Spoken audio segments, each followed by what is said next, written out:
Hello. Welcome in, everyone. Thank you for joining me for Friday Night Craft with Me Live. My name is Kate Marshall, and this is Inked Paper Art. Tonight, I'm going to make some ephemera. I have just released the August Junk Journal kit, and so I know no one will have the kit yet because you just purchased it right on Thursday. So I'm going to go ahead and pre-make some ephemera that can work in those journals. However, if you didn't get a kit, if you're not making that kind of journal with us, this ephemera that I'm making tonight can be used in any kind of journal that you would like to make. It's not specific, like I might decorate mine in a specific fashion, but you could easily decorate yours in any way that you want to. So we're just going to make some ephemera.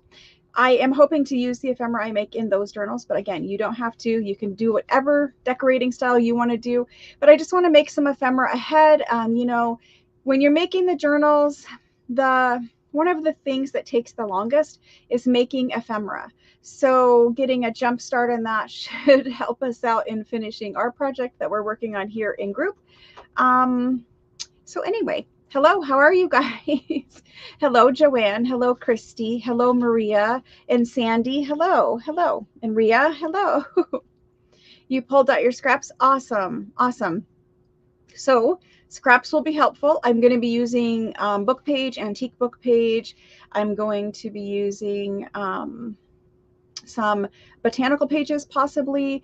And then if you have the Tim Holtz colored pencils, I'm going to try a project with those, the watercolor pencils from Tim Holtz. I just got mine the other day on Amazon and I haven't played with them at all. So the project that I'm planning to try, I don't know how it will go, but we'll see together. So anyway, I'm sorry I'm a little bit discombobulated. A lot going on here right before the live sale. We'll talk more about that. So let's see. Kathy's here. Linda's here.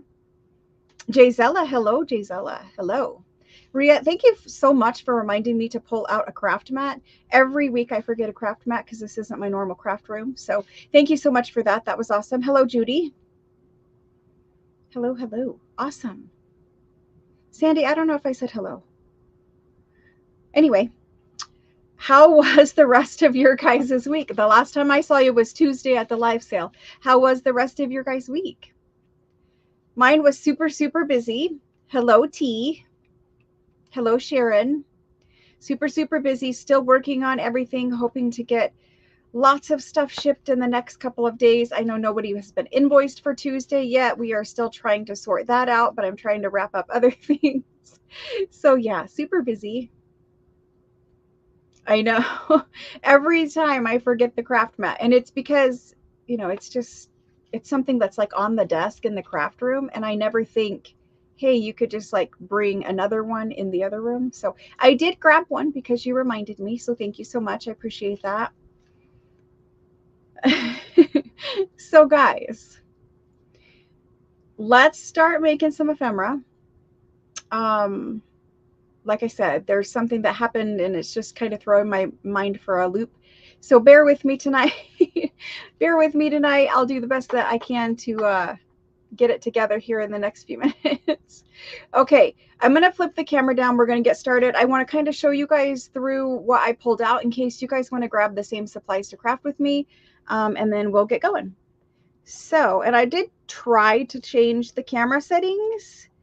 It may be too dark. It may not be. I don't know. We'll play with it.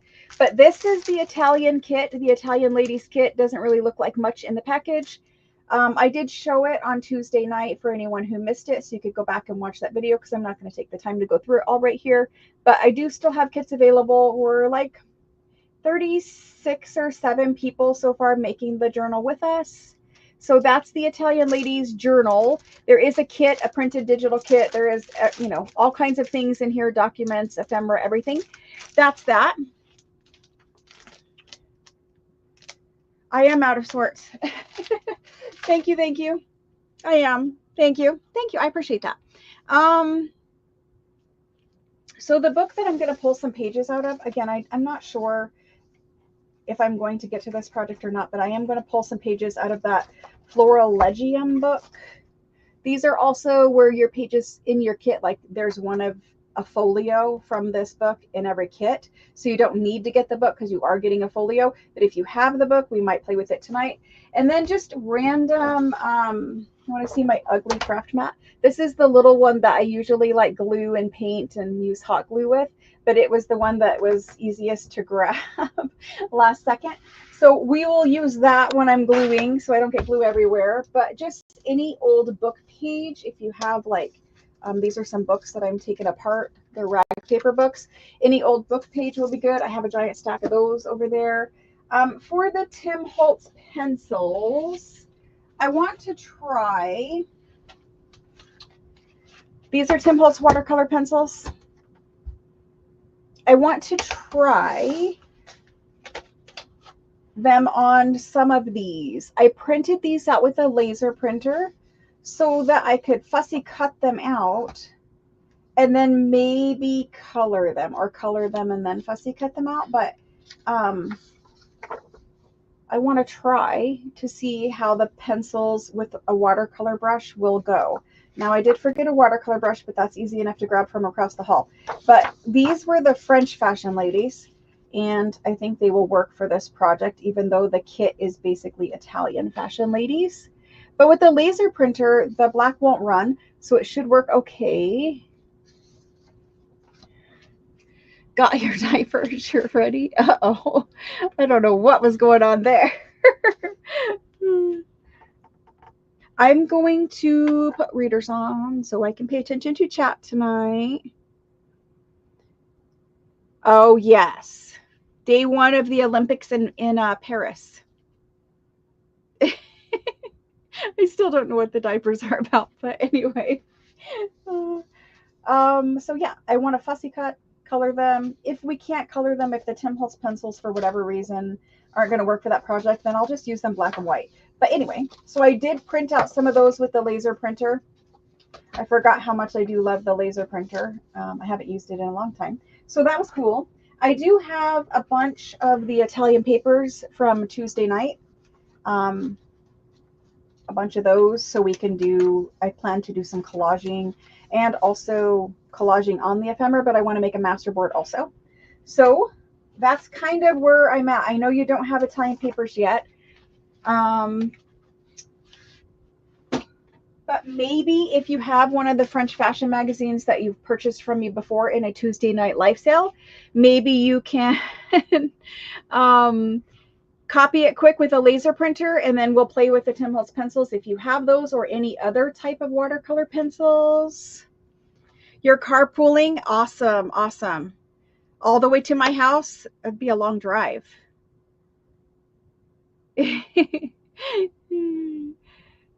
Yep. Paris is beautiful. It is. Okay. The tiny bladder. I get it now. No, they stay away from all of that stuff because it's just crazy, crazy busy. The local people don't generally like they like the tourism. It's good for the economy, right? But the traffic and the actual dealing with tourists, not so much. So everyone I know is staying away, completely away.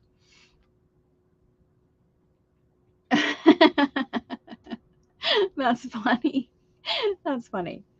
Okay, so I'm going to start with Collage Masterboard. That seems like the fastest, easiest project to get into. So I have a piece.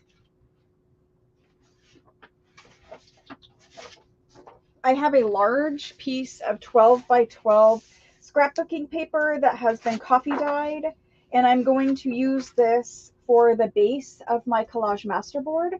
I'm going to use book page, I'm going to use the Italian papers, and I don't know what else, maybe some of the digitals, and I will make the Collage Masterboard just by gluing scraps to this, and then after that we'll probably cut it up and use it bases of some journal cards or something. I'll try to go as quick as I can with the collaging. That way we can get to the decorating and then the Tim Holtz watercolor pencil project, and we'll see what else we can get into. Right. I think that's true, Maria. Okay, let me turn my monitor so I can see better while I'm sitting here. And then I want some ledger to collage. There is a little bit in here, but let's see. There's some scrappies. There's some documents. I don't know what I'm pulling out, but I'm pulling it. So here's some these are super old book pages. I don't know what I got going on, but anyway, there's plenty to play with. There's always plenty to play with, right? So I need a ruler. I need a glue stick. Hopefully a glue stick that works. Let me sit down and get to it. Okay. So, does anyone have any plans, big plans for the weekend? Are you guys watching the Olympics? How many of you guys are like big fans of the Olympics? I watch some sometimes, but not all of it, obviously. I'm not really into sports that much. Like, I appreciate what it takes to, you know, become an athlete like that. That's crazy amount of training. I'm wondering what some botanical would look like with the ledger and scripty things and some of the Italian papers. So let's kind of play in that with some book page, of course. What book page do we want? What grungy book page do we want? I don't know. But we have some to choose from anyway. There's like a giant stack of books that I'm taking apart over there. I just decided after like doing this for forever and getting the books all out and then putting the books all away that it's just better to leave the pile of books that I'm using, like taking pages out of, just over there in the corner. So I love the colors in here. I'm trying to bring in as much red as I can into my journal kit. These pages have a variety of colors. That one's good. Okay, cool. Let's do it. This is such a beautiful book. I need to get another one. Every time I tear one apart, I have to buy another one. Okay, book crumbs. I want to use that Latin-y looking book page right here. I don't know how much of this I have left, but this is awesome book page. And actually, that would be really great in the folios, like actually in the signature. I might save this.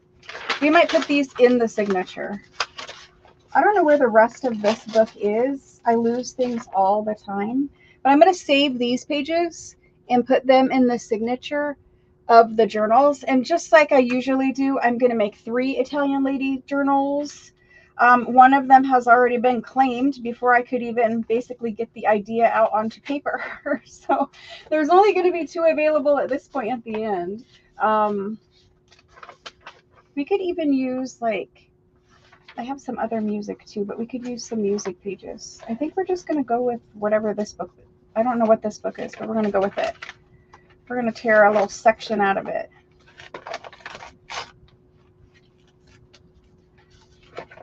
Sorry guys, I'm actually like shaking, like just not super good right now. I'll calm down, I promise.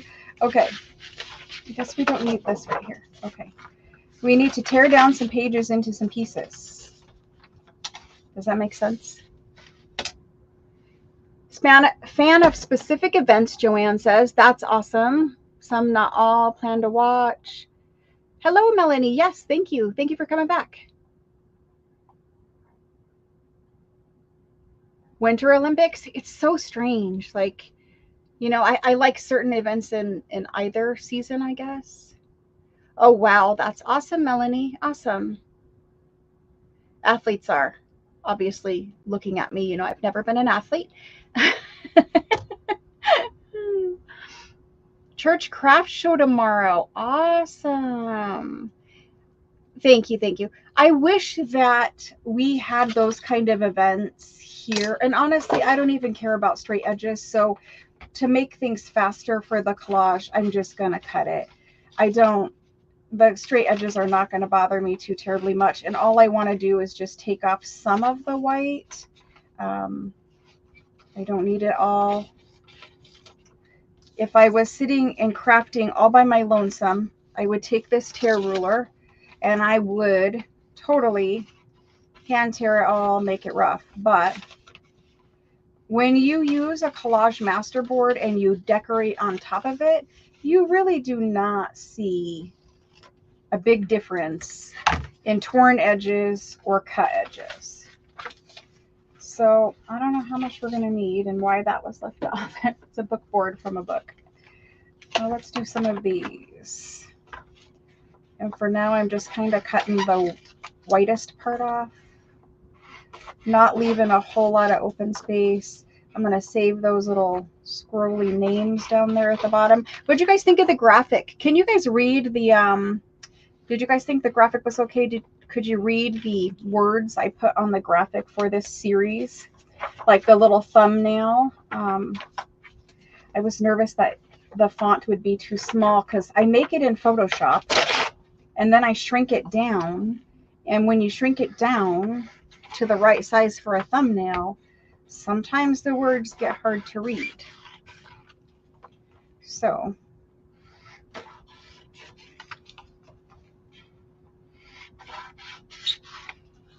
there's a couple of pictures.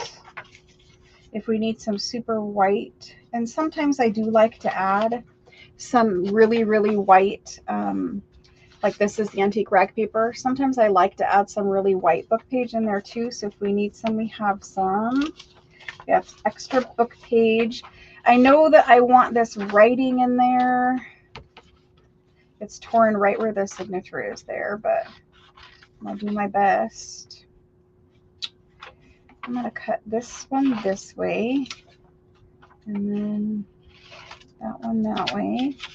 If I just would get up and get the scrap pack that we had, then we would have plenty of scraps and I wouldn't need to sit here and make them new every single time. But so let me use this one.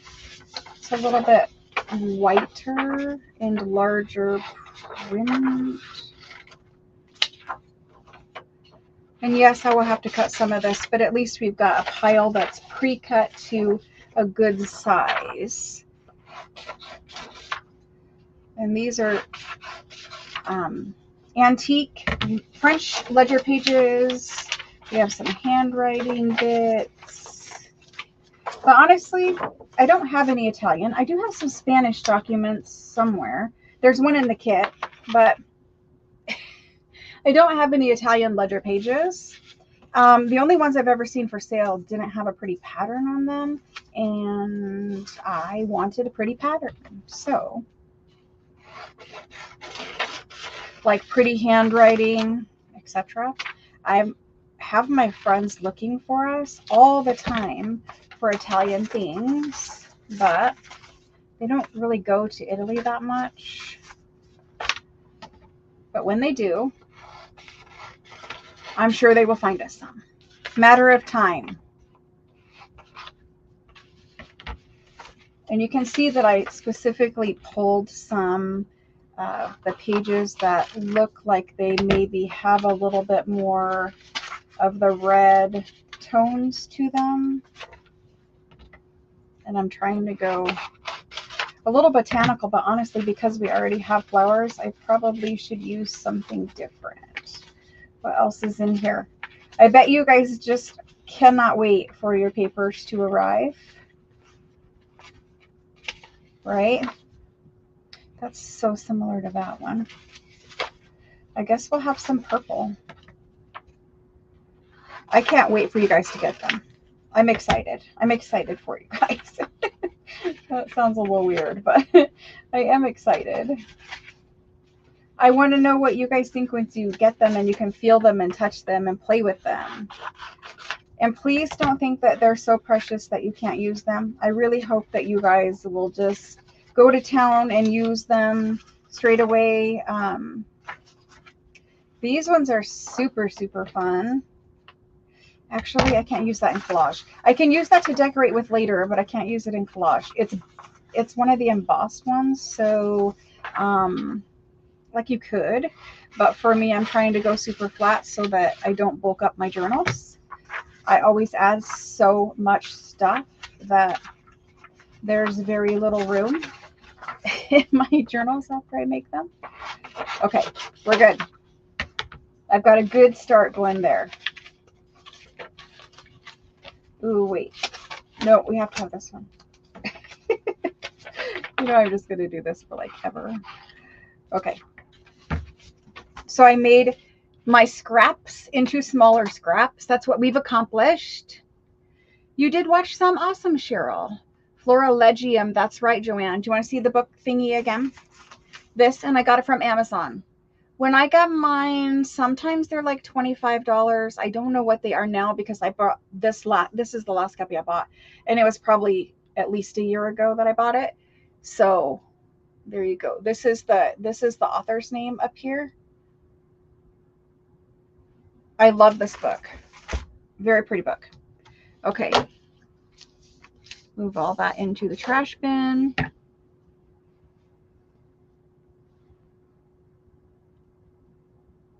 Thumbnail was great. Okay. Thank you, Maria. Awesome. Awesome. Okay. Let's glue.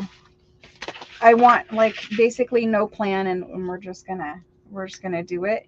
And if we get like a hot mess and it's like way too colorful, well then we can always add book page over the top of it again, right? So I want to start with some of the more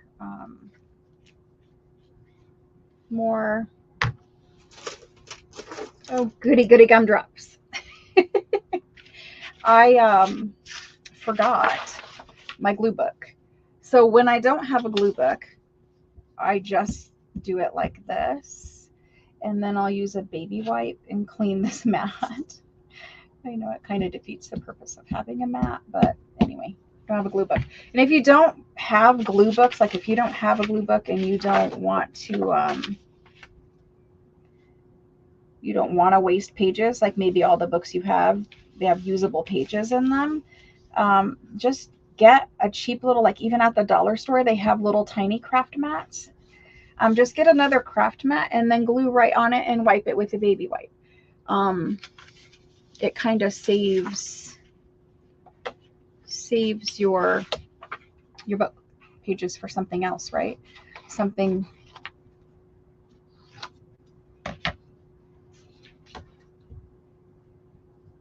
Yeah, you guys got the gist of what I was trying to spit out there. You don't have to waste your book pages for glue pages. Some people fold them over, and I need a hair clip. Some people fold them over and just they will make like journal cards or tags or whatever out of them. I love that. However, normally I just forget to do it, and then I end up with this giant stack of pages or of little things I'm supposed to make into something else. And I am trying to go fairly small here. I probably don't have to do that the whole entire time, but fairly small in the beginning, and then we'll see where we're at. So this weekend, I will be finishing up everything I'm supposed to do for you guys. So I don't have any plans this weekend. This glue stick is super, super wet and sticky. Yeah, super wet and sticky. I don't really have any plans other than, you know, just getting that stuff done. But I might try to watch a little bit of the Olympics. What are they starting with? What are the first events? Does anyone know? I might regret just doing crazy colors here, but we'll see. We'll see. Maybe I can pick up some of that glue.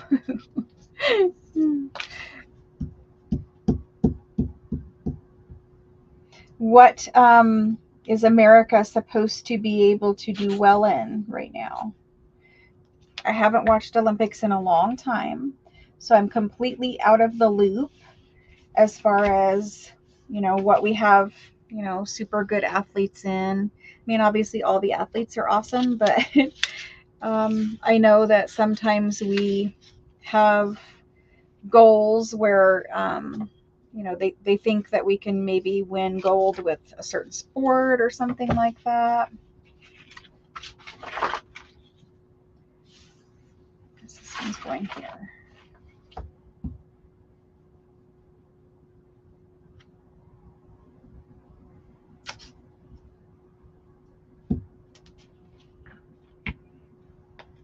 Yeah, it's great. It's a great first project, like especially like maybe you don't know where you want to go yet. Maybe, you want to do something and you want to, you know, you can plan colors maybe or something like that. But it's a great way because then right off the bat you have some bases for ephemera. You just cut it and decorate them up, right? It's a great way to start off making a journal series, which is what I normally do, or making journals. I want some different book page. And honestly, I want some music paper. So where's that at? So sometimes when you print a digital kit, like I printed, these kits, sometimes something goes awry and you don't, you don't like everything that was printed, or your printer has a print head problem, something along that line. And then if you have any of those pages, it's a good way to use those up into your collage masterboards also. But when you start with the collage masterboard, you're already ahead of the game. Oh goodness, did you see that? That tore so easy. That music paper is definitely something I need to use for collage.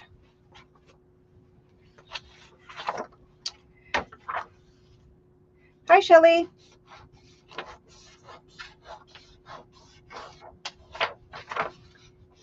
You've seen soccer?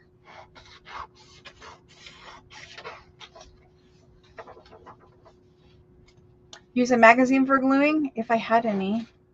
I guess, honestly, a catalog that I normally would throw into the trash can would probably also work. All very good ideas, guys. Very good ideas.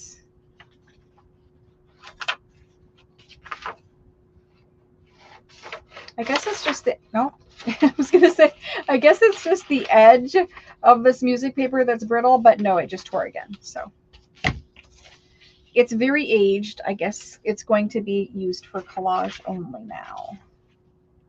And I don't want the giant thing of music, but it's on. But it would have been nice if you had Italian book page to use that in here, just so that if somebody did read words, they would be in Italian. However, most people don't read French or Italian in this country. So if you used French like I'm using, people may, not that I'm trying to make it that way, but people may just think that, it's Italian. Just saying. Anything other than English is probably a good option. And I am kind of making mine very straight at this point, and we will start to go away from straight as we continue. I'm going to put this other piece of music up here.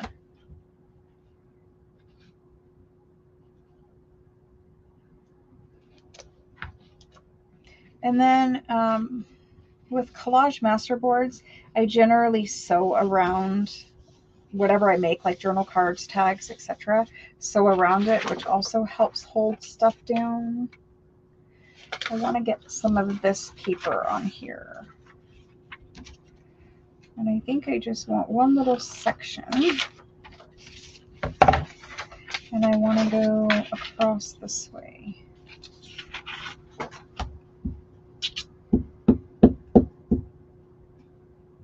Somebody is running like what sounds like a generator outside. I hope that you guys cannot hear that. My neighbors always wait for me to turn the camera on, and then they're like, yeah, it's time to do whatever noisy thing we're doing. But I think it must literally be the next door neighbor. Hello, GGG. Now let me try to remember your name. Is it, are you, wait a minute. Is it, start with, is it Vicky? No, who is it? I'm sorry. I forgot already. It's because I haven't done your invoice yet. Once I do your invoice, it's usually in my brain. I'm sorry. Tell me again, and I will try to remember it again. You need a bigger piece, this piece of book page. That side is more interesting. Suzanne, oh my gosh, I'm sorry. There were two of you, and the one was Violet. That's where the V was coming from. The other one was Violet, and it was Paper Made Pretty.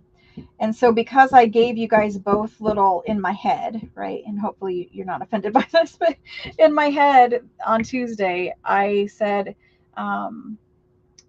PPP or PMP was Paper Made Pretty. And then GGG was Suzanne.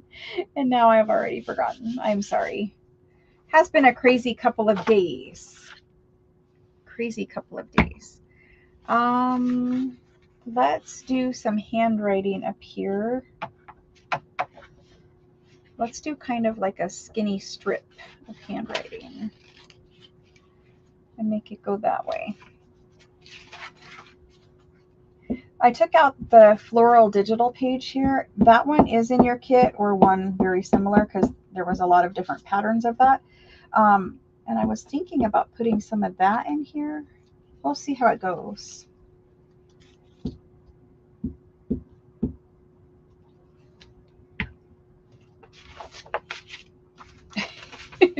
I'm sticking to everything. Let's see if I can get that right there, actually. We're pretty neutral. I'm afraid to add too much color, I think.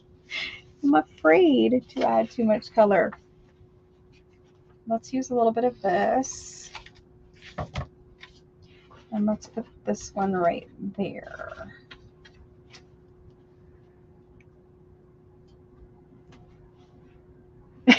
Thank you. Oh, wow, Melanie. Wow, that's awesome. I love it when that happens. And I think it happens, it really does happen quite often. But it's really interesting because it's usually the people that have like some connection, you know, to France, or their family members from France or something like that. They can read French, but they, you know, it happens pretty often that people who can read French find some kind of family name or some connection to some of the stuff they get. And so I think that's awesome. And I wonder if I, you know, ever spoke French or could learn to read it, maybe at some point I would start finding things with, you know, connections to our family. And I wonder if it's just more, sorry for the reaching, that, you know, a lot of our names and a lot of our ancestry, for a lot of us in America, comes from Europe. And so maybe we all have connections over there, but we don't know the language. We can't read the documents to find it, you know? And so sometimes I do use Google Translate to try to like look at the documents and, you know, read a little bit of them. But when I get hundreds, it's really hard. Like, you can't look at all of them, obviously. You're just never going to get anything done if you have to decipher them all. So I just wonder how many of us, given the opportunity to be able to read it, would find something that we were connected to in it, or in, you know, a document, a book. Ooh, which side do we like? Do we like that side? We do like that side. Okay. But that's awesome. Several of you guys have told me that something that you got, you know, had a family name on it, and that's amazing. I'm so glad that we're able to put that stuff in the hands of people that care about it, because a lot of this stuff, you know, the French people, they're obviously getting rid of it for a reason.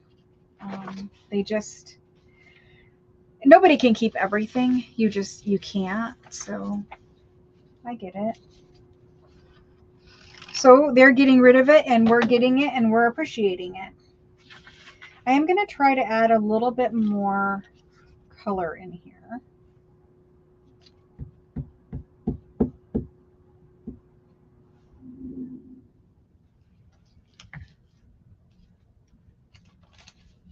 Melanie is your French name? I didn't know that. Honestly, I did not know.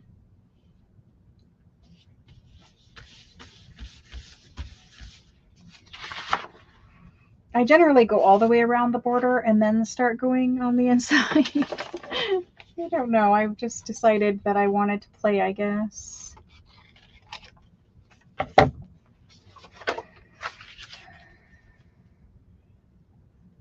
I think we're just going to go over here with this one.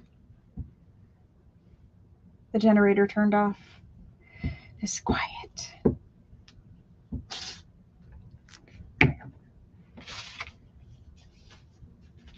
We're just getting started with it.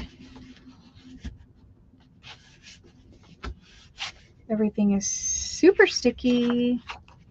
Let's use this little one down here.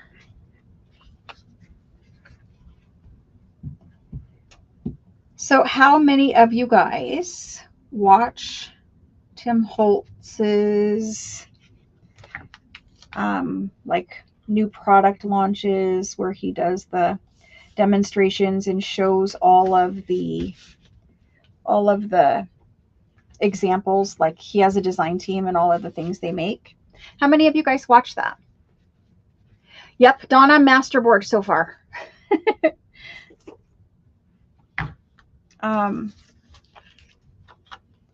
I try to watch them. I don't get to everyone. Like, obviously, I don't usually watch them when they're live, but I don't get to everyone. And then as soon as I miss one, like the colored pencils, I haven't watched the demo on that one yet.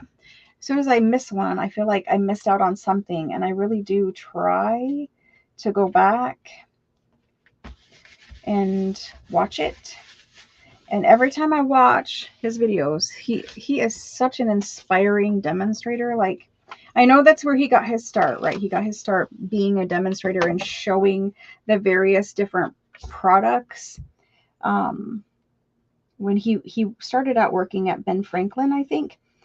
He talks about all of this on his channel a lot. And so I think he started working at Ben Franklin Crafts. It's a craft store that's now out of business, I think. At least it is here where I live. And so he started there, and he would make various, he would do demos of products, I guess, for them, and kind of help them choose what products they were going to carry at the stores. I think that's what he said. And so he started doing those demos like at trade shows and whatever.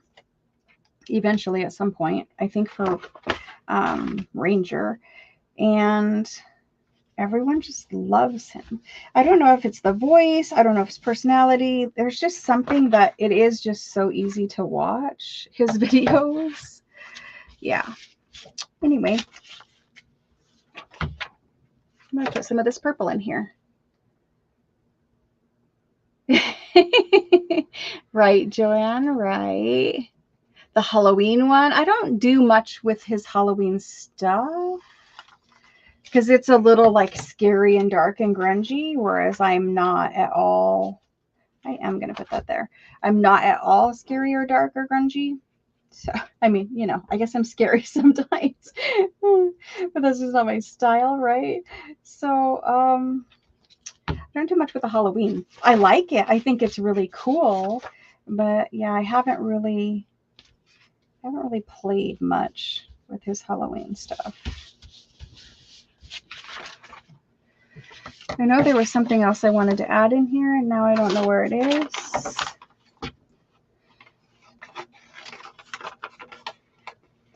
We're just going with it. Yes, we're going to cut this one completely into a rectangle.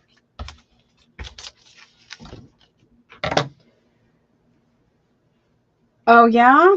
Maybe not. I know that sometimes there's controversy with his things. So, they are sold in so many different places, right? You can order them everywhere. You can order them on Etsy. You can order them. I'm sure you can find them on. I do order some stuff on Amazon. I'm sure you can find all of it everywhere, right? It's just really popular stuff.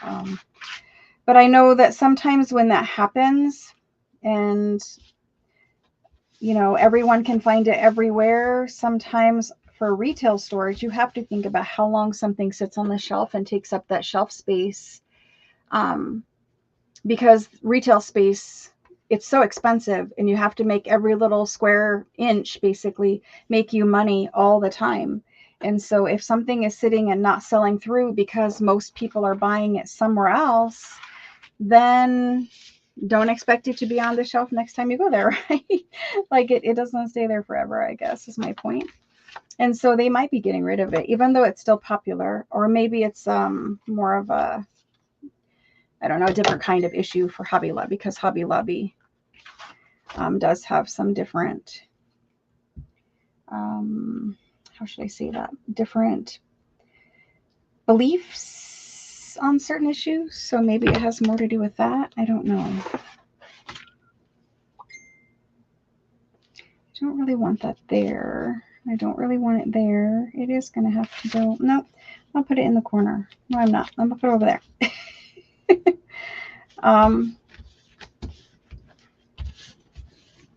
Yeah, so I don't know why.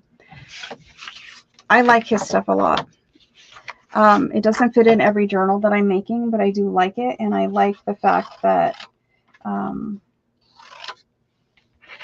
it's all very vintage themed. And since that's typically what I'm doing, that really works well for me. That one's going to go there. I feel like we're at the part of the puzzle where we're going to have to find the missing piece, you know? The one that will only fit a certain way or a certain space. I don't do puzzles, but when I did, normally I would, because I came from a large family, right? I have several brothers and sisters. And by the time I got to do the puzzle, there was always a missing piece. But nobody would say that. Nobody knew that. You would just do it. You'd get it together. And then, of course, you'd get to a spot and you're like, none of these pieces that I have left fit here in this space. And lo and behold, there would always be a missing piece that you didn't know about when you got started. I'm going to try to fix that, but am I going to try to fix it? I'm just going to end up covering it up anyway. Yes. So every time I did a puzzle, couldn't finish it because somebody else lost a piece. One of my brothers and sisters lost a piece. Goodness. Okay.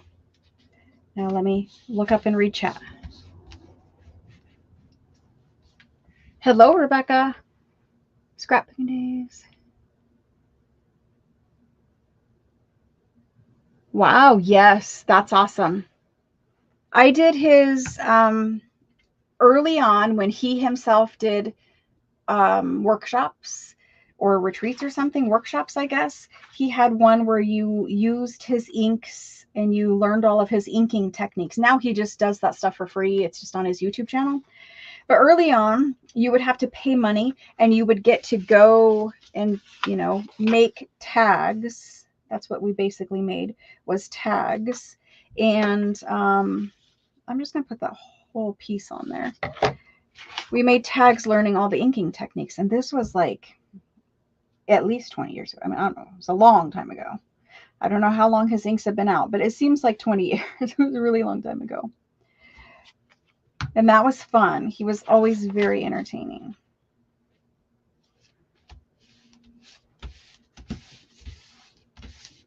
But yes, same thing. All of his old stuff, yes, collectible. Yep. I know. Some Hobby Lobbies do it and some don't. And I'm never at the one when they're doing it. Okay. I think it's time for something that looks a little different. We're going to put a couple pieces of this on there. I might be able to do that right there. I'm never at the sales, at the stores when they do the sales. I'm always the person who, you know, waits for the sale and then misses it. Not that I needed to buy anything else anyway, but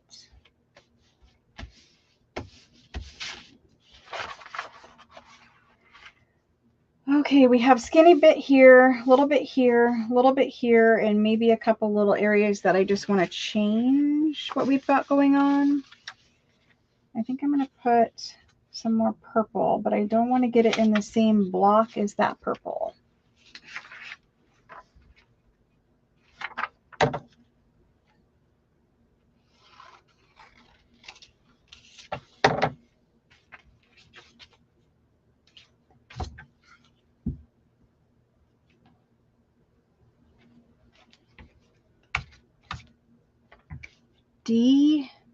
Posh Impressions. No, I don't remember her. What did she do? What specifically did she teach? Like for scrapbooking? Oh, Posh Impressions was a brand, I'm assuming. Stamping, I guess. It's an alcohol ink postcard before alcohol ink. Yes, I know. I have the old Adirondack alcohol inks because that was what alcohol ink was. It was just called Adirondack before.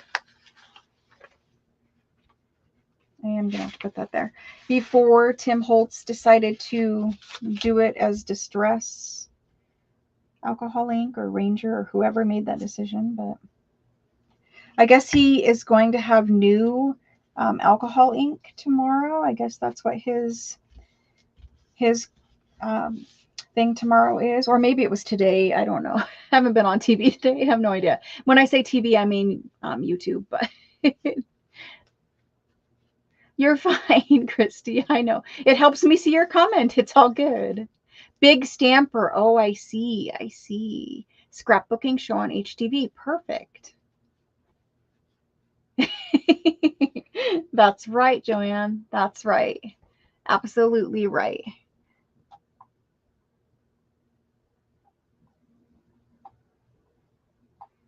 His ink is what you like the most. Woolworths. Interesting. Well, when we get our retreat together and organized, I will hopefully be able to have a section of stuff that like everyone can just use, so you don't have to pack and bring every single thing. Like, you know, I just want to have a section that is just open for everyone to use. That way they don't have to pack so much, because a lot of, you know, pretty much everyone would have to fly in, right? I think that's just aged. So just the strip here. So yeah, I want to have a section where everyone can just play with whatever is there. Kind of like, I don't know, like a big box of papers and you can just dig through them, or like sewing machines, so people don't have to bring a sewing machine. Nobody wants to travel and bring their own sewing machine. I kind of want to put a strip of this right there. I just like the texture and the pattern. Hopefully I cut that wide enough. I mean, I know we have a whole lot going on there, and I might have to put some book page, but I just like that there. So, hang on a minute.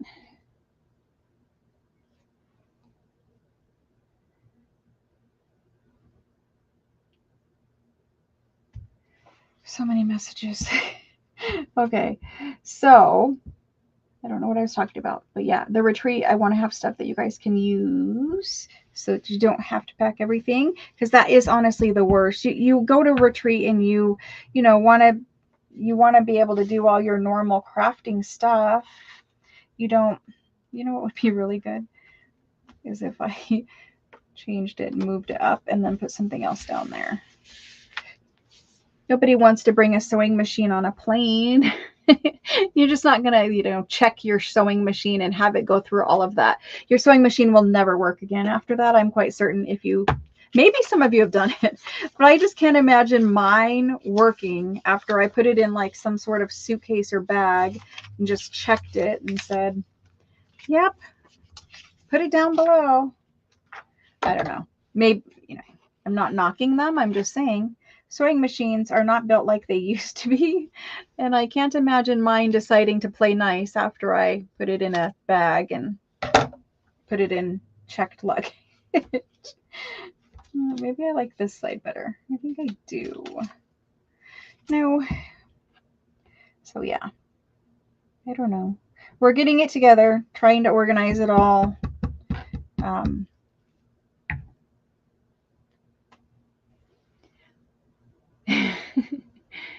We were, oh wow, that's awesome. Your luggage was bursting. Music strip. Linda, I'm almost there. Right there. Sort of, kind of. I think this paper is aged, so it looks like there's nothing on that little age strip right there, but it's just the edge of the ledger paper. It just, in my eye, it just needs a little something. But other than that, I think we're okay. Let me just change this right here by adding something. And what, I don't know, because I just kind of pretty much put everything right there. Maybe we'll leave it until I cut it up, and we'll see how it goes after, how it looks after it's cut up. I mean, obviously I'm going to decorate it anyway. So for now, we're just going to leave it. Let me cut off the pieces that are overhanging on the back. And since it's already done on copy dyed paper, cardstock, it doesn't need a backing, right? It's already done. So let me just cut off these extra pieces. I'm sorry. I know that there are a lot of messages on my phone right now, and I cannot get to all of them, and I apologize. Hopefully nobody needs anything super urgently. Yep. A little bit hanging off here. The paper is kind of wavy because I put wet glue on one side of it. So after I cut these, I'm going to let it dry a little bit before I cut them. But after I cut whatever, you know, journal cards, tags, etc., I will try to remember to put this under something heavy so that it can straighten out. It's so wavy that it's a little hard to see what exactly is, what exactly is overhanging. So I think we've got it. So that is our finished masterboard for now.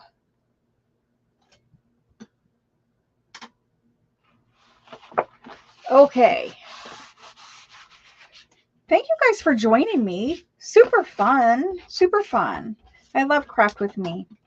Let's get rid of those pieces. Give that kind of a wipe and hopefully not stick to it. All right. Moving on. I'm going to set this off to the side to dry for a few minutes. Let me get some of that cleaned up, and I'm going to have the most fun. I mean, look at this. I'm going to have the most fun bit of scraps to play with during this project. I usually do not use a whole lot of color, so the Italian papers are definitely going to brighten up my scrap bin. Definitely. Let's set those over there. Clean up those scraps. And let's look at the Tim Holtz project. While that dries, and we'll cut it up and decorate it, let's look at the Tim Holtz project. I didn't grab the watercolor pen yet, so I guess I need to run across the hall and grab that. And then let's give this a try. Let's give it a try to color them with the color pencils. If you have any watercolor pencils, does not have to be Tim's. Does not have to be Tim's. You can probably use them just the same as his. I'll be right back. Let me grab the watercolor paintbrush.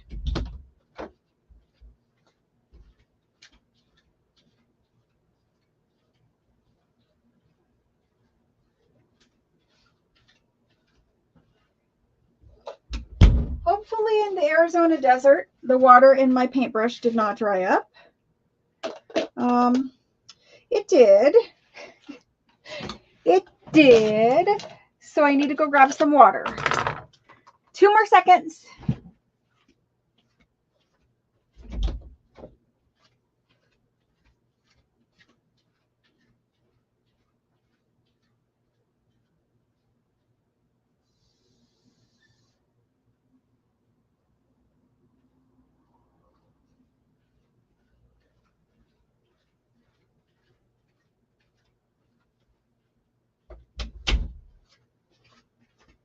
Okay. There is a snippet roll in my future.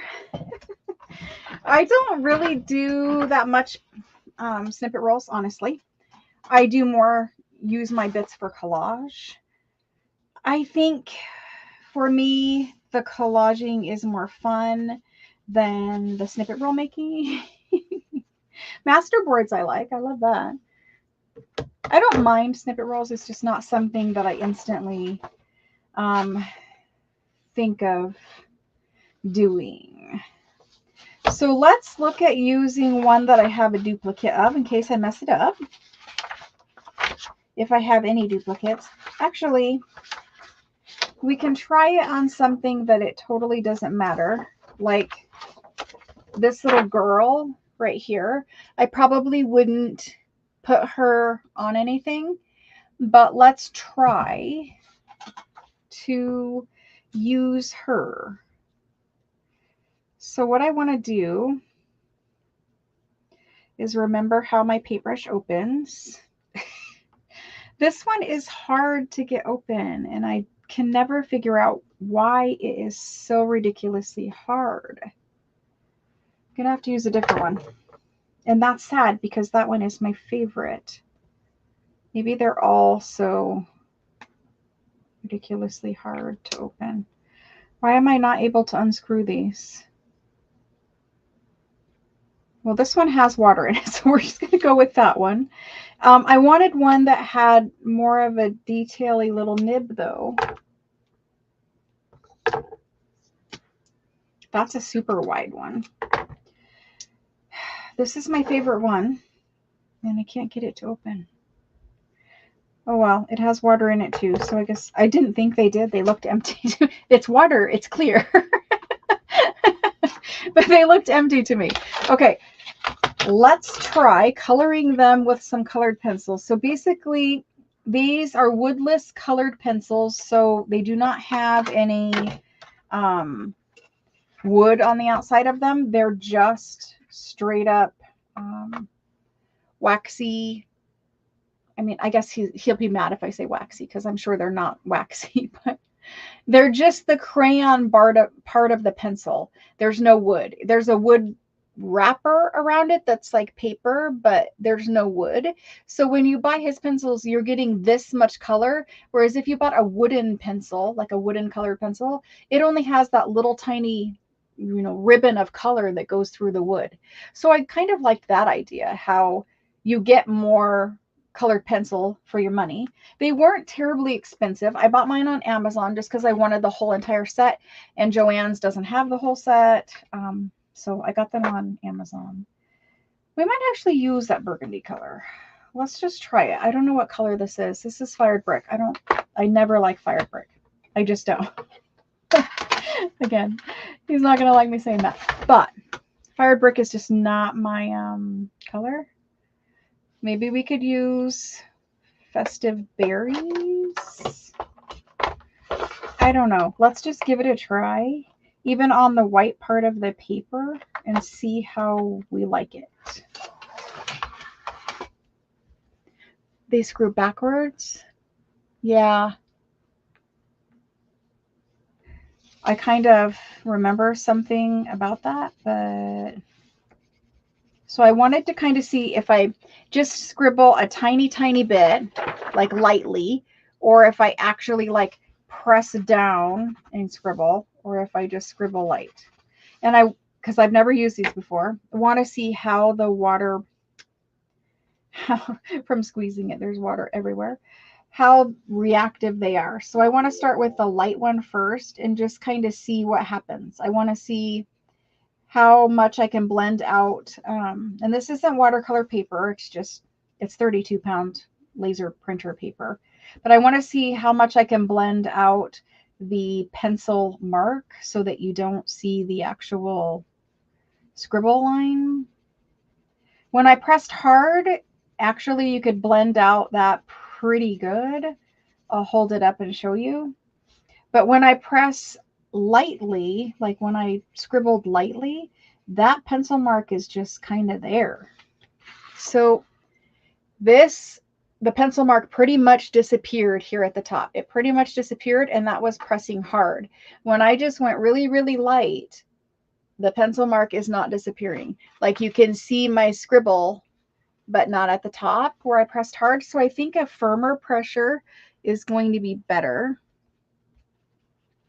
to blend out the lines. Now, when I color this little girl in, this is our little test subject.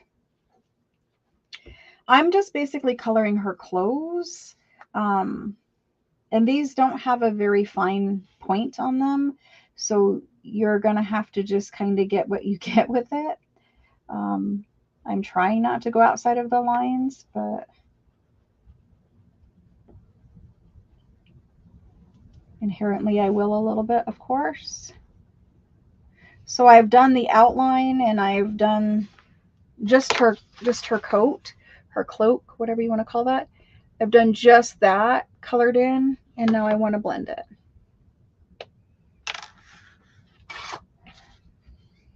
Let me zoom you in a little bit and see if that helps you guys see what it is that I'm actually doing. Not that I'm doing anything that technical, but it probably will be a little more fun to watch.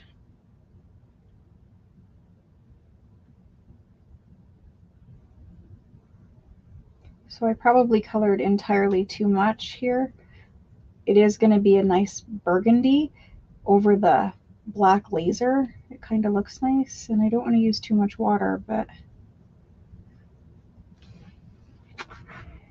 we might stop there. I don't know how much of that you guys can see. What do you guys think? Do you want to see with some more light? Let me reach in front of the camera again. So that's what it kind of, sorry for my terrible lighting. That's what it looked like when I colored it and blended it out. And honestly, it looks pretty good. I don't think it looks terrible at all, other than, you know, you can see I kind of went out of the lines right there. But that's just what we're going to get. We're going to fussy cut it anyway, so it's not terribly important to not go out of the lines. Now my little lighty is being weird. It's one from Costco. Sorry for all that. It's one from Costco. It's just a little light that they had there. And I got it to use in here for a little bit more. And then paint it on. I thought about that too. If you wanted a lighter one. So what she's saying is make your little color palette basically over here. Pick up the pigment and then color into your little dress. To not see the pencil lines, that would absolutely work. Again, I've just went outside of the lines. This one is tiny and delicate, but that will work too. Yes, it will. You're just going to have to pick up periodically. Cool. That's a much lighter look, a much more watered down look. And I'm not squeezing any water out at this point. It's just whatever is on the tip.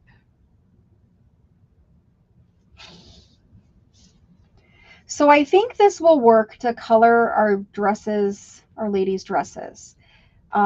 If you didn't want to do any of this, or you didn't have watercolor pencils or whatever, then by all means, use them black and white. That's how they are in the original antique magazines or books or whatever. Obviously, I need more paint there, but more paint, more pencil there.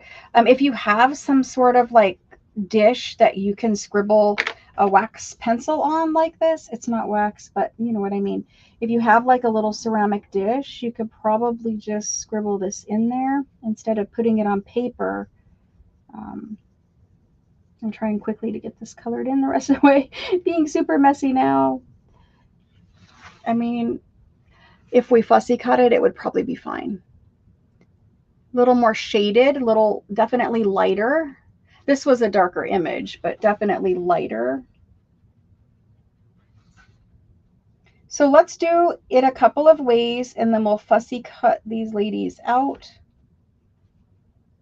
And we'll hopefully add some different colors. I don't want them all to be the same color either, but what do you guys think?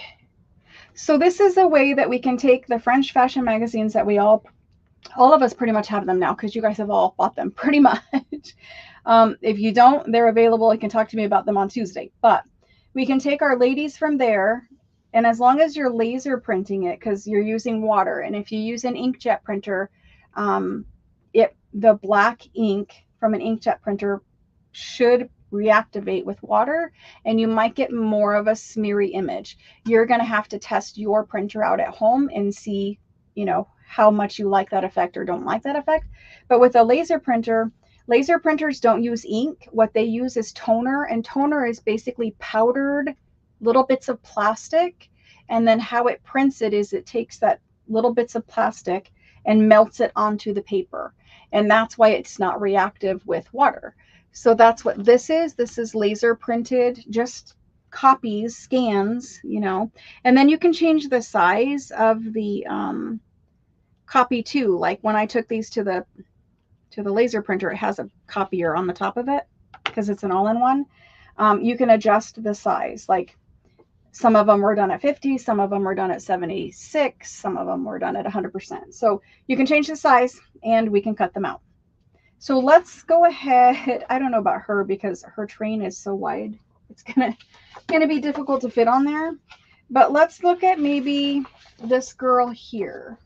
And I don't know how many of these will do, because I know you guys don't want to sit here and watch me do nothing or, you know, color or whatever. But halfway through your masterboard. Glass, yes, it should, right? You should be able to color on it. I have these little salt dishes, and I sometimes use those for like keeping beads in or paints or something like that. So that would work too. You could just kind of scribble in the bottom of a salt dish and then pick it up. I could probably even scribble on this plasticky mat and do it. I think we're going to go with a lighter color for her. I just don't see the top of her in the burgundy kind of color. So let's see how she looks in maybe a blue. Chipped sapphire is kind of dark. Where's like, there's a good blue. We have a light blue, or let's use Weatherwood. Let's see what that looks like. I like how it has the little trays. You can't see, sorry. I like how it has this little plastic piece in here, probably just for shipping, but I like how it keeps your pencils so that they don't fall all over the place. I'm going to use Uncharted Mariner, and we're going to try to keep this one light. So I am going to color on my little thingy, and I'm coloring a pretty good saturated dot right there. And then we're going to pick it up with our water brush. Got quite a bit of water there. And I'm going to start with the, I'm going to start by putting my paper right in it.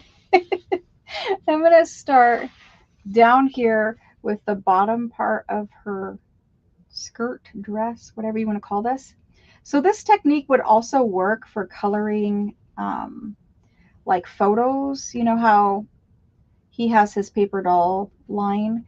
It would also work for coloring any type of photograph. So if you didn't have a French fashion magazine, you could probably take some antique or old photos, family photos, even non-antique ones, and copy those into black and white, make them black and white, and then color, paint, whatever you want to say, in those photos.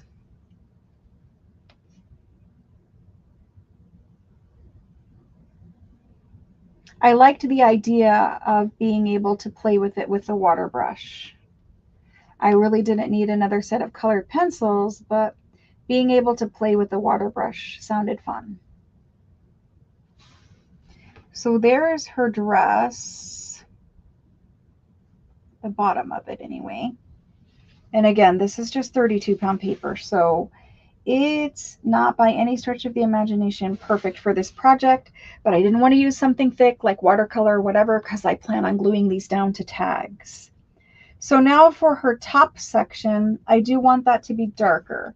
And for that, I think I am going to do, actually, let's go lighter. Let's use the weathered wood. Because if I use something darker, it's already so dark down here, I'm worried that it's just going to look black. So let's just try this. This one is called weathered wood. It's supposed to be a very light bluish color. Let's try that one. And I'm not even going to wash my little tip off there. I will try to keep my paper out of it though. So I'm going to start with her sleeves here. It is a very light blue. That's perfect. Because the color, the black and white copy of it, it's already pretty dark.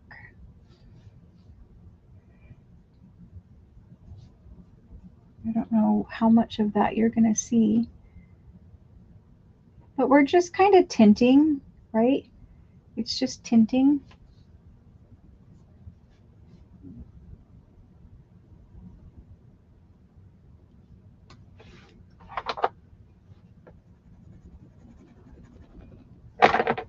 That was a great idea. For a light color, if you don't want it super dark and saturated, that was a great idea. I think Rebecca said, color it on something and then get your brush in. That was a great idea.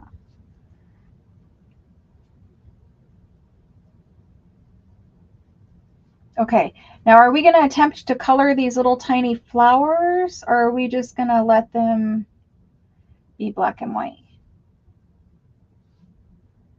I'm not sure. That's what we have so far. Looks a little bit better in person, honestly, because this is not a dark blue, it's a teal blue, but I say we color her flowers. We're just in a coloring mood now. Okay, let's get a pink and let's color some flowers in her hair. I'm not going to color like, I don't think I'm going to color, I say I don't think because I don't know yet. I don't think I'm going to color like her face, her flesh in. I think we're just going to go with like dress and accents.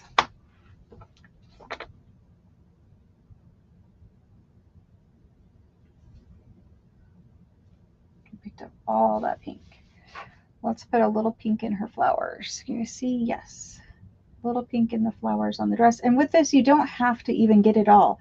You can just be really loose. And I think Tim says that over and over again in his thing. I haven't watched it, but I'm sure he usually says you can just be loose and artistic and you don't have to worry about getting every little bit. But so that's that.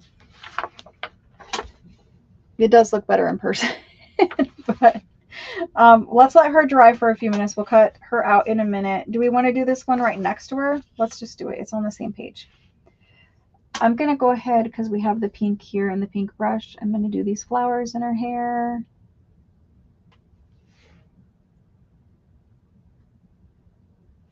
And I guess we'll do these ones here just a little bit.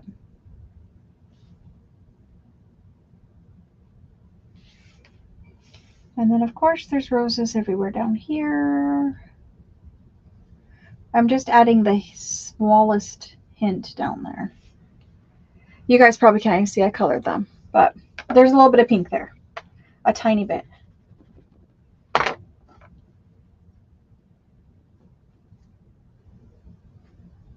We'll give them a little bit more so that they can be seen. Let's make this bow. There's a bow that's down here. Let's make that kind of pink. I'm thinking the lighter colors work really, really good for this, specifically paper. And then I'm going to make her whole bottom of her dress down here pink.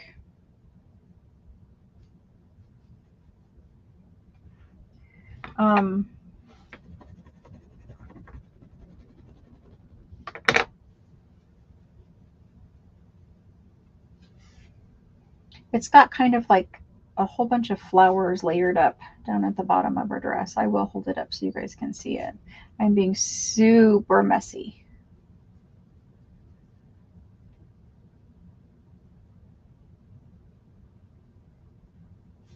The good news is if I go out of the lines right now, we're going to fussy cut her.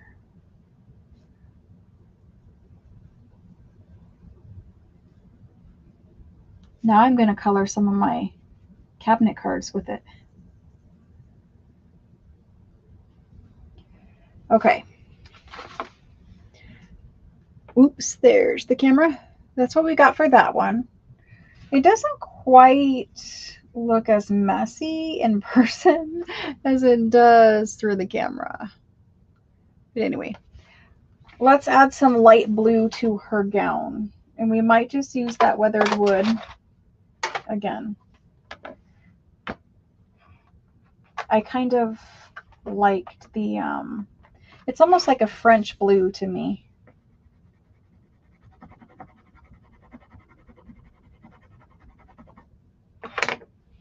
Let's get this pink out of here.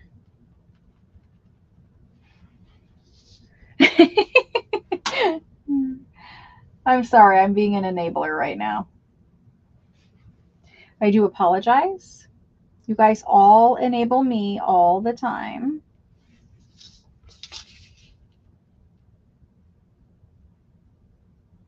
It is fun and it is relaxing. I will say that. Very much appreciate the relaxingness of it right now. Very much so.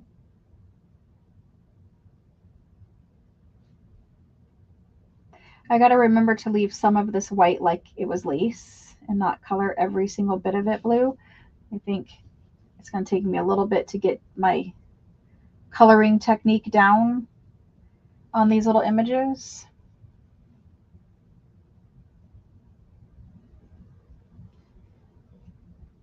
Loving the way it's looking though. It's looking really pretty.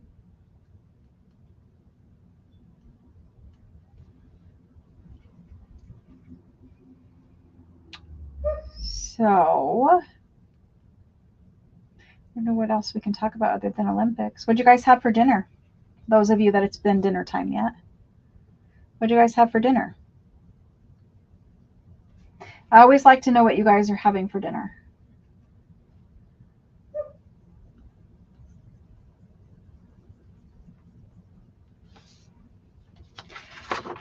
Hopefully you guys can see that.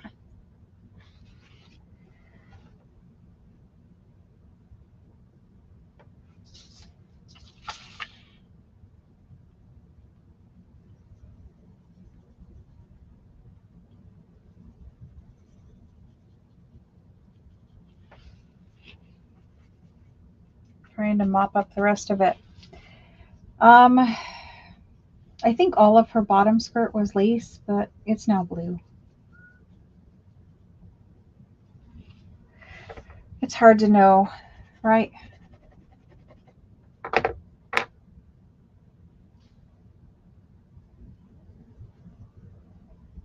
Let's see who had what for dinner. Pancakes. Wow. That sounds like an awesome dinner.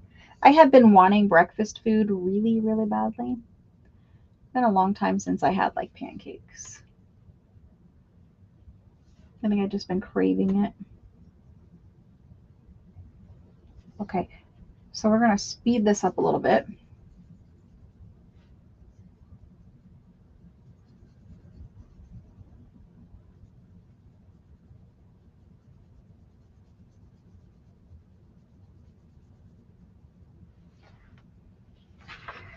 I missed a part of her butt.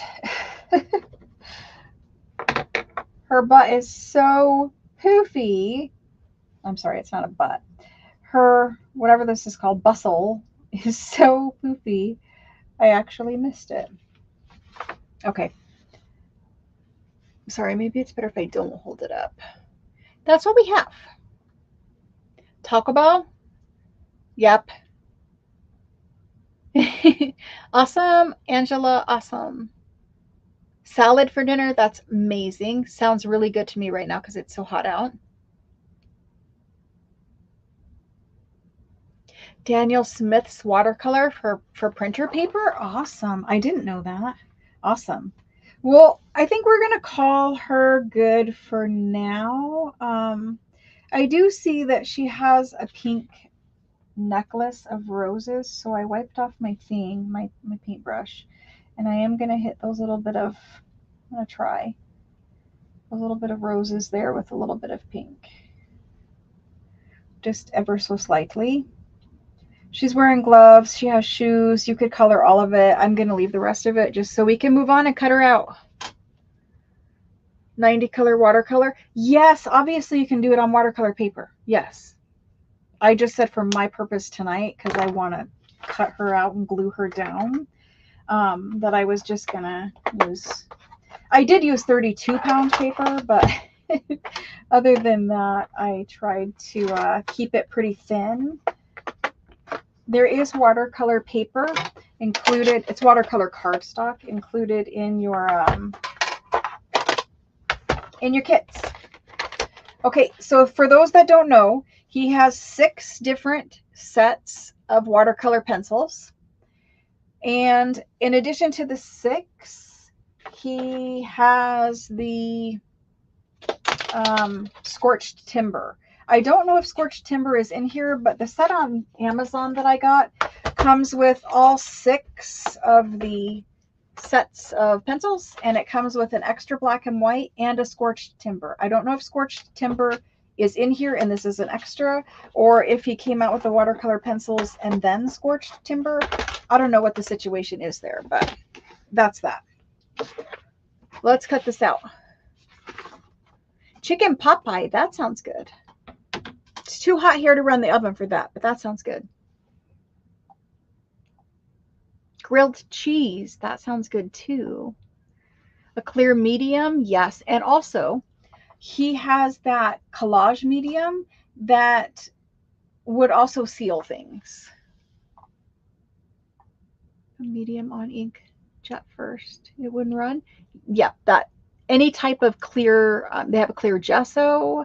They have, that's matte, so that might actually color pretty well. But I think if you took his collage medium over it first and let that dry, then you could color on it and it wouldn't run either.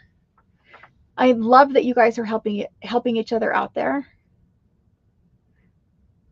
On the TV versus phone, yeah, I know it is a big difference. Okay. You forgot to eat, Ria. That happens to me all the time. Awesome, awesome. Pizza and spinach, prosciutto and cantaloupe. Awesome. You guys are making me hungry. That all sounds good. The oven, yeah, we can't do it in Arizona in the summertime. You literally cannot turn your oven on. So truthfully, I don't love the girl in the blue, so I'm not going to bother cutting her out, but I am going to cut this one out. And I'm going to sacrifice her backside image just to kind of get her out of the paper, and then I'm going to cut her out.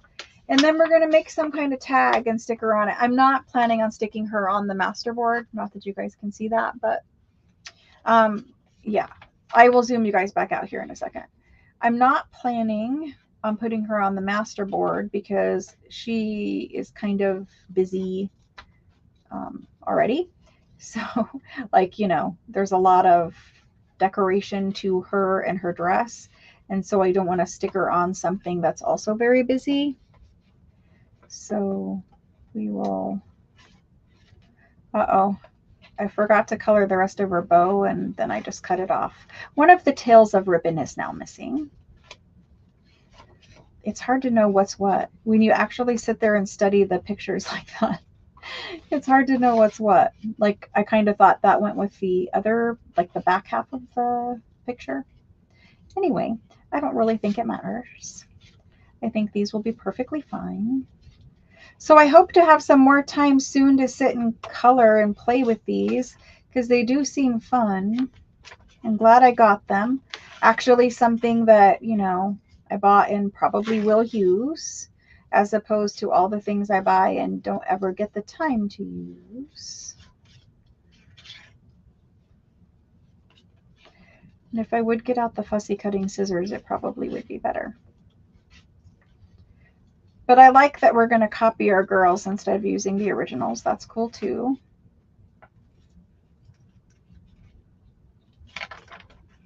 They're a lot sturdier copied, I will say that, because the originals in the French fashion magazine thingies, those weren't made to last. Those are something that they were supposed to be thrown away and gone a long time ago.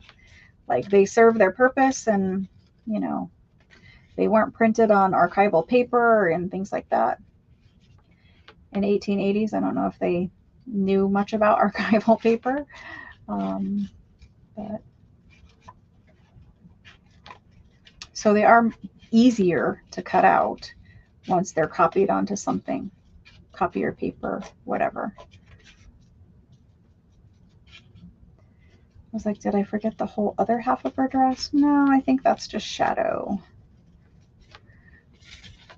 Cutting around this tiny little delicate shoe right here, though. Okay, we have her. So that's what we ended up with. Misha. Tim Holtz sprays, yes. I have those, but they're not here yet. I ordered them from Simon Says Stamp the other day because I got some of his new stamp sets. So we need to find something to put her on. If you want a better close-up, that's what she looks like. It's more of a tint. I would say it is a tint more than all-out color. Marsha.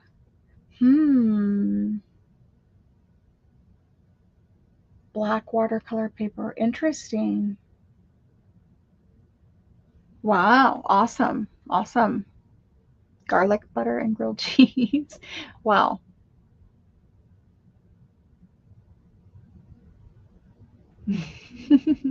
Awesome, guys. I'm glad you liked that. I'm just going to leave us zoomed in for right now. Let me know if it's super annoying and I'll put it back. But let's make her something to go on. Basically just a tag. It's going to be a long tag. And let me find my baby wipe. And I think I have some water in here so I can clean that up. Do you guys see how long it took me to put my paper into my little puddle? It was literally like 3 seconds or maybe 1 second. It was very, very quick. Very, very quick. Okay. Now I have this big cup of water that I'm probably going to spill.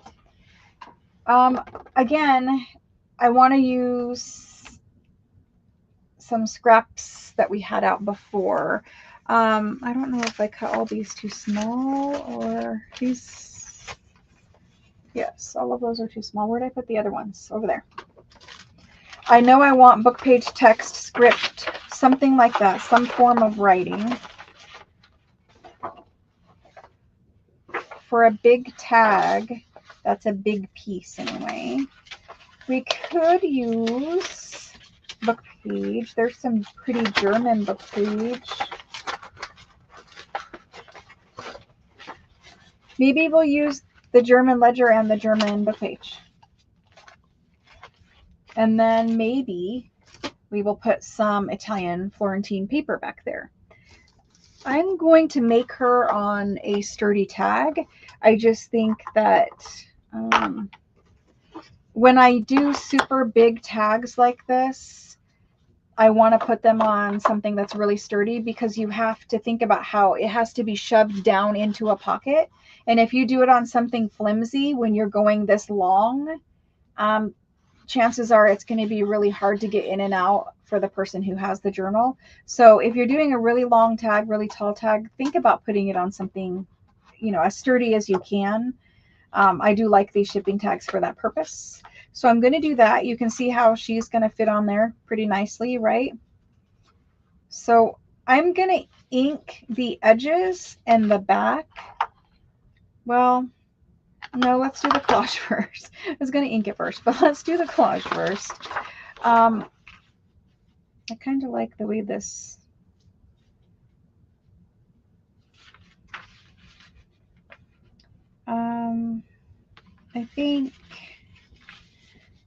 I think we're going to put that up there. And so we're going to glue that one there, and we're going to put handwriting.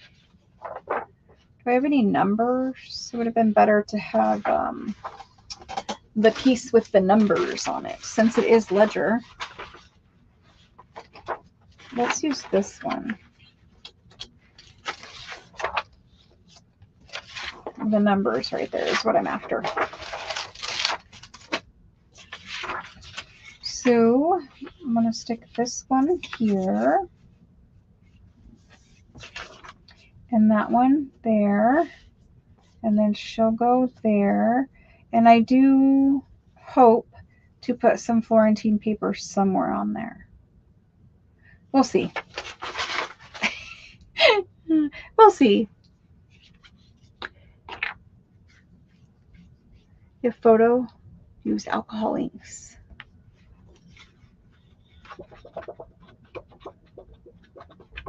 I think these will go over shiny. I think that they will. You'll have to test that out, but I'm pretty sure these paints will go over shiny.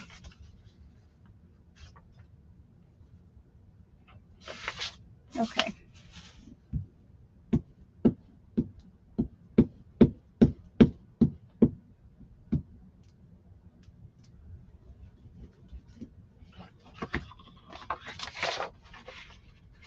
Not up high enough.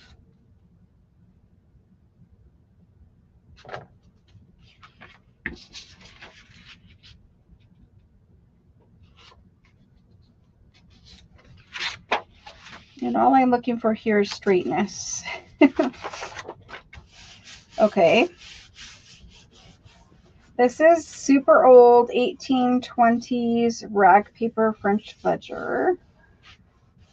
So there's that. Now for the top section, I kind of want to just put this on there and tear around where the hole is. I don't know why, but I kind of just want to do that. So I'm going to. Sorry, you could not see. That's what I mean about being zoomed in. Okay, let's glue this on the top.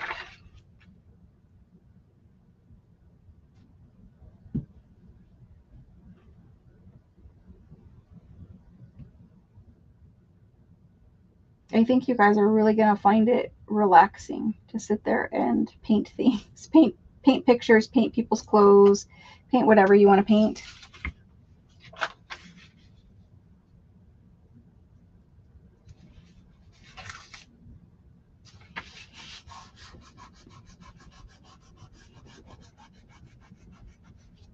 Okay, let me go in through here.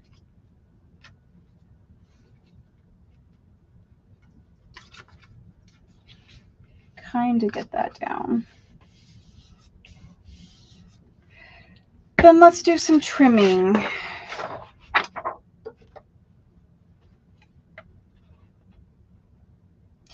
I can't wait to see what you guys are going to make. You guys are really piquing my art interest over there. All the tips. Okay. Those can go in that scrap pile now.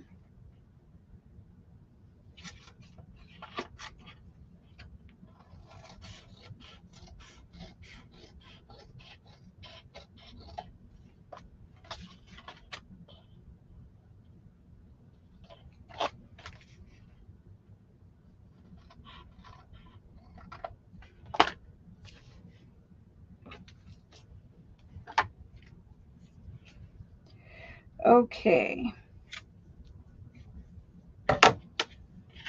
That's what we have. We got really, really crooked with that page. That's a shame, but I think we can still survive. So because we're so crooked, that makes a perfect spot for me to add that little bit of Florentine paper. So we need to decide which one we want. Do we want these peacock feathers? They're peacock feathers with gold. They would look nice. Where is the purple one? I kind of want the purple one. I think the purple. The purple or the peacock feathers. Okay.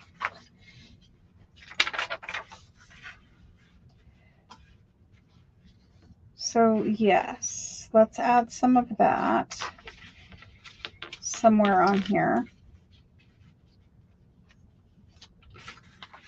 I think it's going to have to come down from the top because I need to cover up the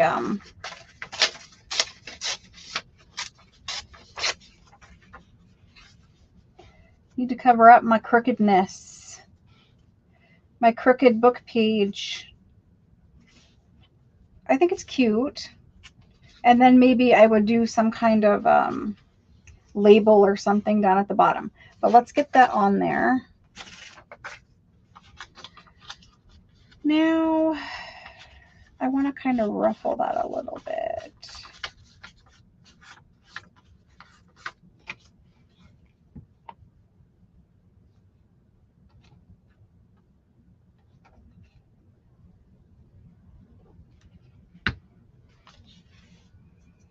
And obviously at this point, I have to cover up the tag hole on that side. I'll put it back on there here in a second. Oh, scoochy, scoochy. Okay. So that's our tag. I'll trim off this back in a second. Whoever's messaging me, if you just wait till the Craft With Me live is over, we'll get to you. There is like 17 messages, and I will look at it here in just a second. Well, when the Craft With Me is over. Hopefully, if you don't need anything urgently. Sorry, that doesn't make any sense. The messaging is distracting me. I will look here in just a second. I'm so sorry.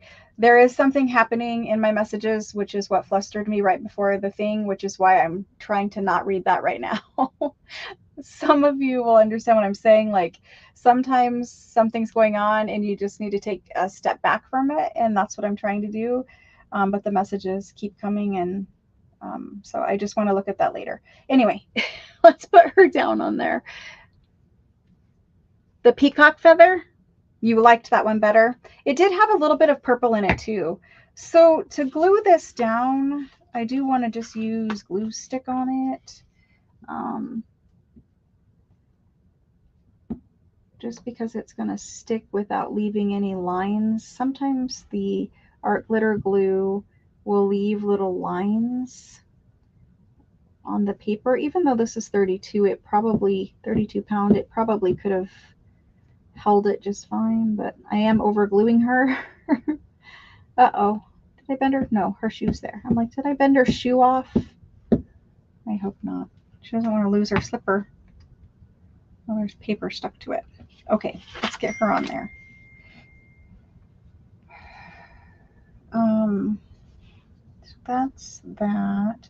I'm trying to scooch her up, but yeah, she's good.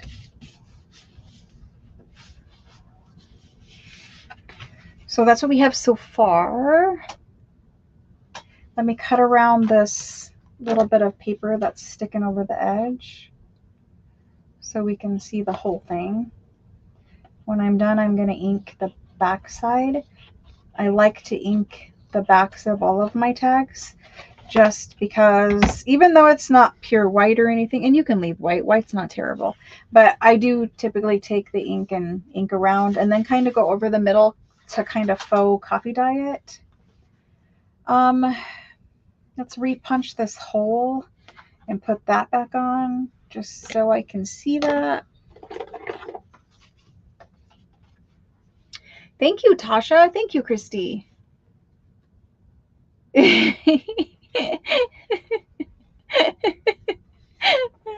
No small meltdowns. No, no, no. We're not doing it.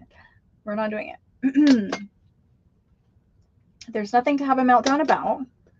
Just spending my crafting time crafting. I'm trying to get that little tiny bit of white, but it's not coming out. Oh well. So there's that. Let's put the reinforcer back on the front side of it. And for this one, I'm going to use one of these darker colored ones to kind of emulate that one. It's not really the same, but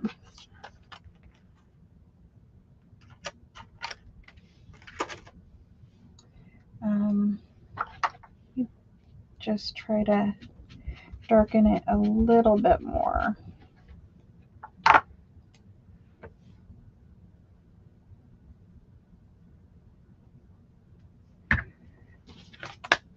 And put it on. Somewhere like that. So sometimes when you do this, you see this little tiny little bit of paper that's in there? Sometimes if it bothers me, I just kind of take something like this awl and rub it around in there, and it kind of pushes the paper back so that you don't see it as much. Okay, now I've got glue all over the back of my tag. So we'll have to wipe some of that off. I still think that she needs a little something, and I still am bothered by this crooked German book page right here, but it will be okay. She might just need like a little label or a little stamp or a little something. I will worry about that later because otherwise I'll sit here all day and fuss with it. But I think the three things in the background, like a ledger, something different, book page, and some Italian paper, is a pretty good combination. So the three of them on the back for the background. I'm always going to do Italian. I'm always going to do some sort of book page and probably some ledger, some other kind of different paper.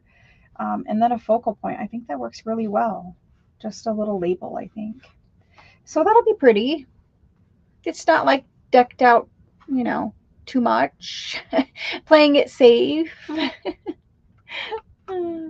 I am trying my hardest, Rhea, but it's not easy. I did turn the monitor so it's like closer to my face, and I am wearing readers, so that kind of helps a little bit. Awesome. I have a little miscellaneous piece of book page that is stuck underneath of her dress right there. I just got it out. Okay, so that's the first one. Let's cut up this masterboard before we move on. Let's cut up this masterboard. It is super, super crinkly. Super, super crinkly. I mean, honestly, I just need to use art glitter. I try that every time, and I'm always unhappy with the results of it. And I refilled this, and it was super thick, like pouring the glue from the big bottle to the little bottle. It was super, super thick. And so I was kind of scared. I still am kind of scared that eventually this is going to clog because it was like clumpy coming out of the main bottle. So yeah. Anyway, let's cut it. I did bring a cutter in here.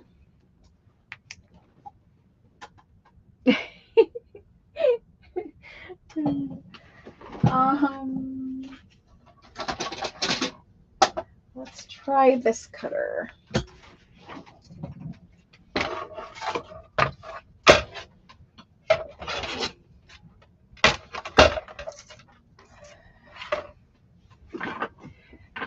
I think I'm really going to have fun with these Italian journals. something different, right? The Florentine paper is something different. So I'm trying to look. We could just flip it over and cut it and not care. Let's just do that. Otherwise, I'm going to look and I'm going to try to line things up the way that I want them. Let's just do it backwards and we won't know what we're going to get, right? We're just going to get a surprise. So this is a 12 by 12 sheet of paper. Let me get some water.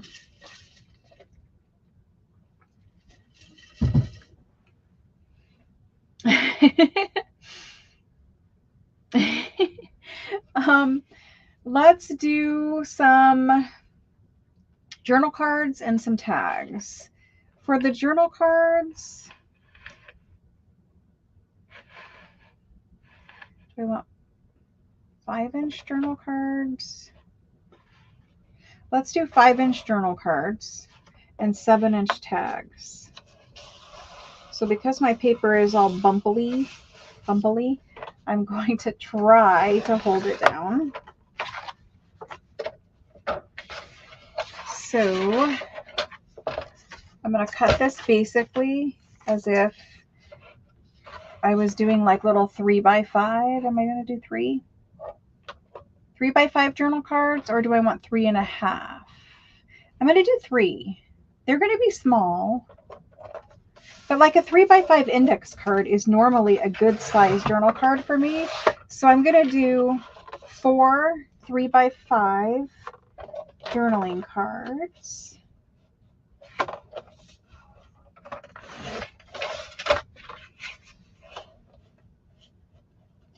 And then we're going to do some tags.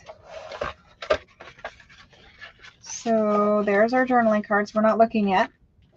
And then our tags, since it was a 12-inch piece of paper, we have 7 inches here. So I'm going to do 3-inch by 7-inch tags.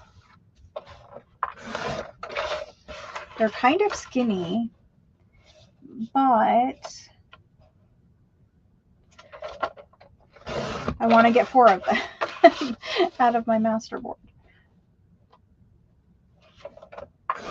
Normally, I think I would do 3.5, but it'll work. It'll be just fine. Okay, are you guys ready to look and see what we got? Let's look at journal cards first. So this is our first journal card. And I put the book pages and the everything every which direction. So it literally could go any way. We could decorate it this way. We could horizontally or vertically. It doesn't really matter. This is the next one. Then we have this guy. And so to me, he definitely needs something, but you know, we're going to decorate it. And then this one. This one's a little more neutral. I was like, did I not put something there? Or, oh, it's just the edge of another picture. It's the edge of this one or something. Okay, well, cool. Then for tags. So tags, we have this for a tag base. We have this guy for a tag base. Immediately in my brain, it knows which it wants it, which direction it wants it to go. We have this guy for a tag base and this guy for a tag base. So if I put one of these ladies on there, not saying I will, but if I did, it might actually look pretty good on there. Maybe we should just do it. You guys want to do another colored lady on there? We shouldn't say it that way, but another watercolor lady on there. And then for the journal cards, I probably will just put flowers and a label on them. So out of the 12 by 12, we got 4 journal cards and 4 tags. I'm making 3 Italian journals. So, you know, 1 journal card and 1 tag per journal, plus there's 2 extra that can float wherever I need them to go. I love these though. Look at how cute they are. They're really, really cute. The Italian paper for the win.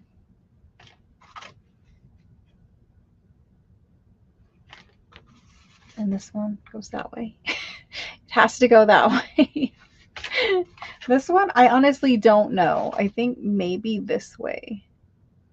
The writing direction does not matter to me. I do not care. Okay. Yes, yes. You can see how wobbly, wiggly, I don't know, how wavy my paper is. So that is obviously going to have to get pressed down onto something. Thank you guys. Thank you. What other thing did I think we were going to do in here today? I don't know. Do you guys want to decorate? Let's decorate the journal cards first. They'll be faster. I did bring...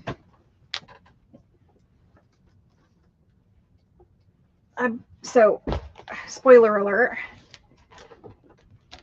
I am making some ephemera holder book kits. So we are going to make our own ephemera holders. Like I made these a very, very long time ago, and you're super zoomed in, so you're getting a big picture of them. But these are super, super big ones. I made these long time ago, but we're going to have, I have a kit coming that is to make ephemera holders. And so we can have all of our ephemera held into books that, you know, we make together. I know there's so many things, but anyway, I brought these because normally on collage masterboard cards, the easiest thing to do is to just put one of those stickers of a flower. We need these book pages to scooch. Out of room. Out of room. So normally, one of the easiest things to do is just put one of those stickers of a flower on there. I don't, you know, I have that book of stickers too, but I'll kind of, I don't know if I should zoom out or zoom, or, yeah, zoom out. But so I don't buy these kinds of stickers or things anymore, but I had a million of them. So yeah, we just are trying to use up what we have, but some kind of a flower. I don't really like any of those kind of flowers, but some kind of a flower on there will work. I don't really use these very much, so I don't know what is what. I think I've had these for years, and I don't use them very much. So I think all 4 of these will probably just have flowers on them. I don't have another small piece of ephemera.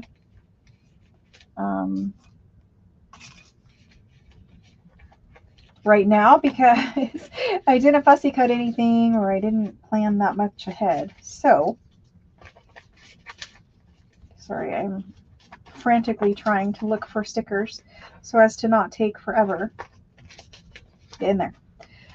I think these ones are typically my favorites. I don't know.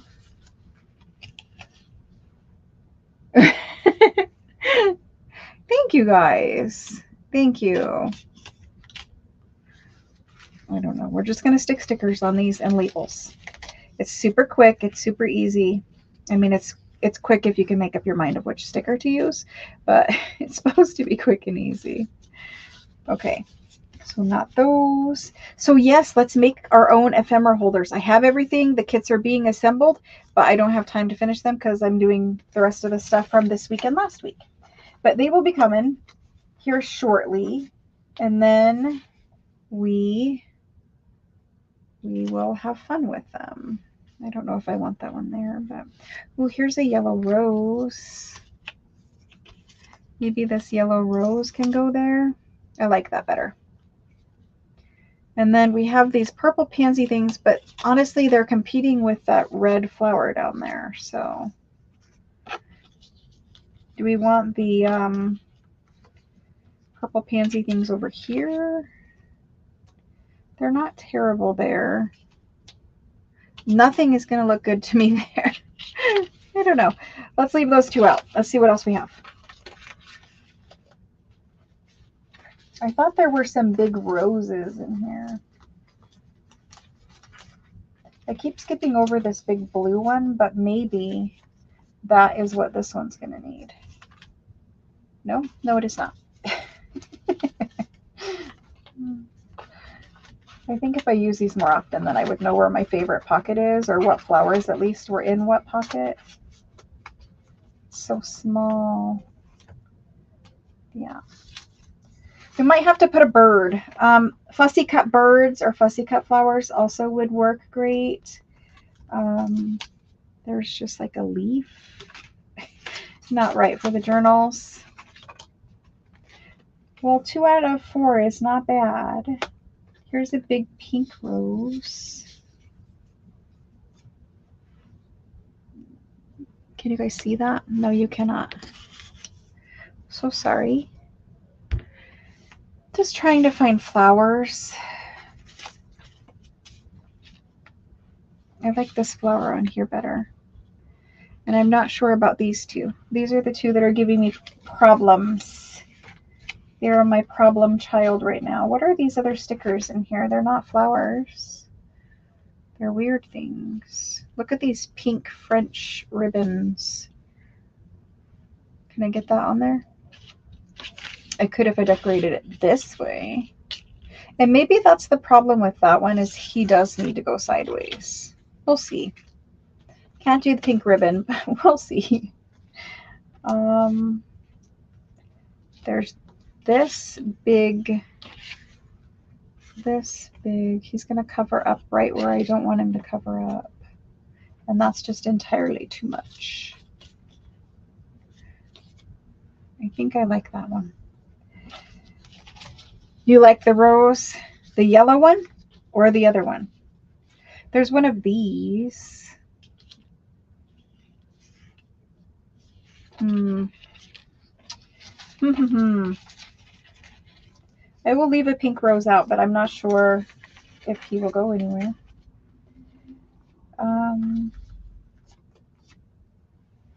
Here's like a red bunch of flowers.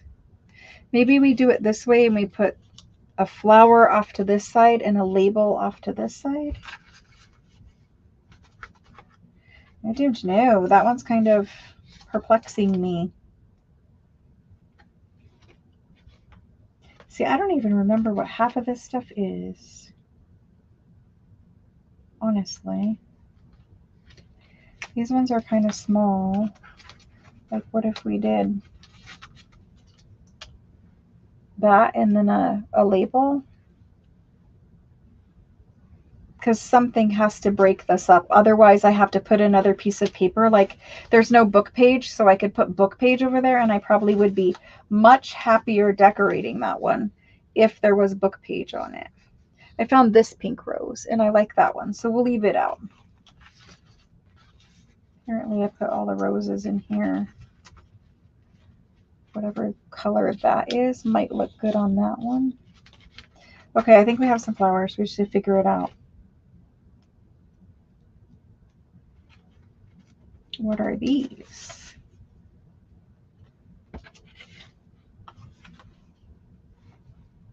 Could I do that? Over the purple? I don't know. See, those are those ones again. And those ones are leaves. Different kinds of leaves. Okay. I think we're going to have to choose something. What about that one? We found it. So I have 3 that I'm okay with. What do you guys think about that guy? He's kind of like the same colors. I don't know. I think it's okay. And the other option was maybe this one. It covers up all of the Italian paper. And I didn't do any of them this way either, which is, you know, probably going to come back to hurt me later whenever I need something that goes that direction and I just don't have it. So, what do you guys think? Are those okay selections? This one is just a little small in stature.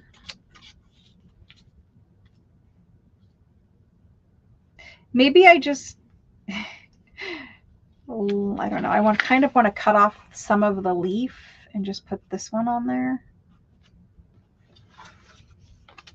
Or do I just use the little pink ones? Nope, I want the big pink one. We're going to do it. Yep, the big pink one. Okay. Thank you for bearing with me during that. That was difficult. Here I said it would just take a minute, and it took anything but a minute. But you guys should know that by now. Oh, wait, I found a different one. I want this one. Do I? Do I want the tulip on there? Okay, here's the one. You guys vote. The tulip, right? This is the card. There's the tulip with a label. Or the pink one, but the leaf is going to have to get cut off. Some of this is going to get lost. Or the pink one. Pink or tulip? I know tulip is dark, but you got to remember I am using an awful lot of reds. I'm just trying to get the tulip on there. I think the pink one is better. Yes, tulip, and then rose and rose. I see no. Pink, cool. We did it. Sorry for whoever liked the tulip. I liked it too. You saw me. I did try to get it on there. Oh, wait, but we have a bunch of tulips. No, it's just too dark and too big. We need something that is a little more like open like this so I can see the paper. Cool. We did that part. I think there were some labels in here though. These little labels. Are any of these actually labels? No, they're weird things. Okay. One of these folders has labels in it. And we might just use those little label stickers. So the joy of these, if you've never had these before, is trying to peel them open. That one actually wasn't too terrible. So before I do that, what I like to do with these little stickers is to take a light dusting of vintage photo before I stick it down over. These are washi stickers, so the background will mostly disappear. But for me, I found that if I take a little dusting before I stick it on, it kind of makes the washi part blend in more to the background of what I'm going to stick it down on. When you do that, it also kind of enhances the color of the flowers. Now that I had it open once, it wouldn't open again. And I know they're washi stickers and you're not supposed to have to stick glue down there, but I do like to stick a tiny little bit of glue. By tiny, I mean that much glue before I stick my sticker down. And that's just to keep it in case the washi decides it doesn't want to stick anymore.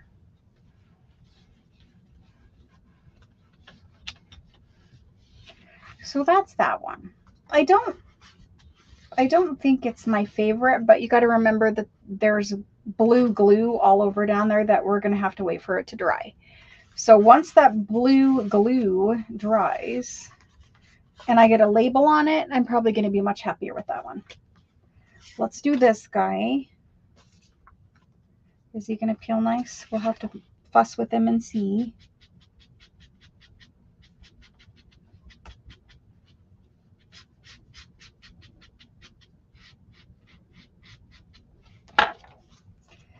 And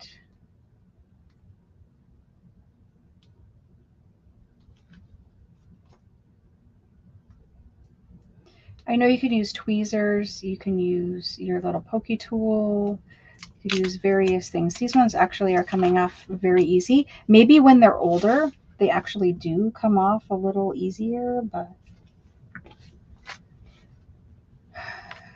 did I get my glue high enough? Probably not. There's that one.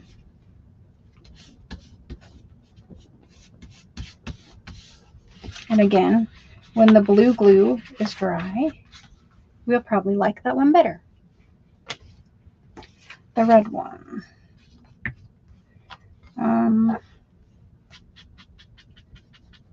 This one is kind of looks like an open tulip. I don't know what kind of flower this actually is. I don't think it's a tulip, but an amaryllis. I'm not sure. Amarilla? I'm not sure what that is. How do you say that? Amaryllis? I think so. Not that you guys are going to tell me how to pronounce it. You just type it out for me. Okay. There's that one.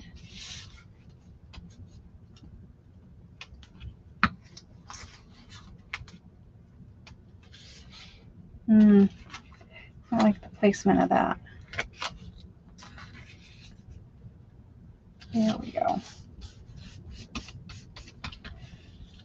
On the music paper, it did disappear completely. And then we're going to put our label down here where it looks a little bit too busy. That's where our label's going. So far we have those. And now this one. This one has a lot of white open space.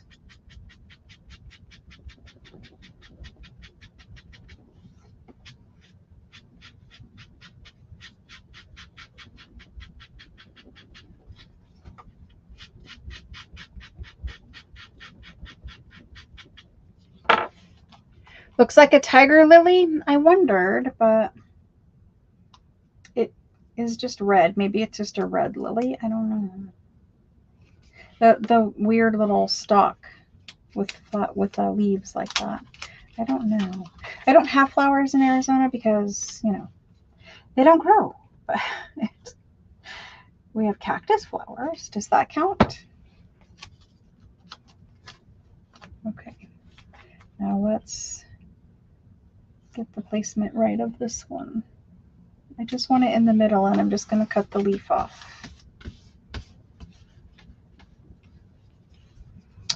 And I got messy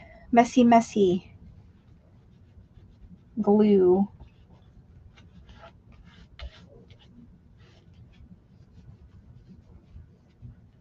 Everywhere. My fingers are so sticky. So, you know when you peel off your plasticky things, your backing of your stickers, one fun thing to do is to save them and lay them out on a piece of just copy paper, and then use your spritzes over them. You're not going to necessarily on these ones see a flower shape, but it does leave interesting little shapes. And it's kind of like a mask for your sprays, right? But some of the stickers, it's a definite, you know, this was a rose, or definite, you know, daisy or something like that. So look before you throw them away and make sure that they are not a shape that you want to keep or use as a mask. I mean, you know, I probably could these. It would, if nothing else, it just leaves interesting little shapes on your paper when you use your spritzes or sprays on there. Okie dokie. I think these ones, oh my goodness, I think these ones are dry. At least the glue is dry now, so you guys can kind of see. And then I will put a label on each one of these. But that was pretty simple. Obviously, I'll ink around them and all of that kind of stuff. But there's that part. And doing it on coffee dyed cardstock was definitely a plus.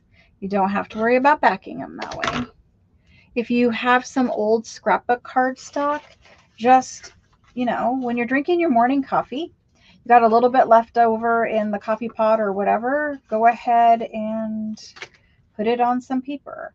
There's this little strip here and it is bothering me, and so I'm going to take it off. This was a piece of paper on the collage masterboard that just went over the edge right there, and I don't want it there. And so I'm peeling it off. Luckily for me, there is paper underneath of it. Otherwise, I would have had to add something there, but we were able to peel it off. Okay, where are we at now? I was going to look and see if I had sticker labels. We got about 50 minutes left. I want to decorate those. I think this book might have sticker labels in it. Clean up that. It has butterflies. I think somewhere it has like sticker labels.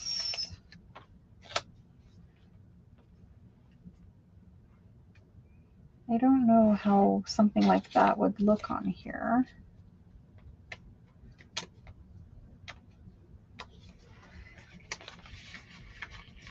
What else is in this little bin? They're really kind of big. Like, I'm not opposed, but it's like, I think they might. That one might be okay. Let's see what else is in here. Some of them are even stuck in the bin. Here's a little square-ish shape one. I don't know if I like these. We might have to keep looking. Here's like a brownish colored one. There's a green one that might be. I don't know. I don't know. Do not.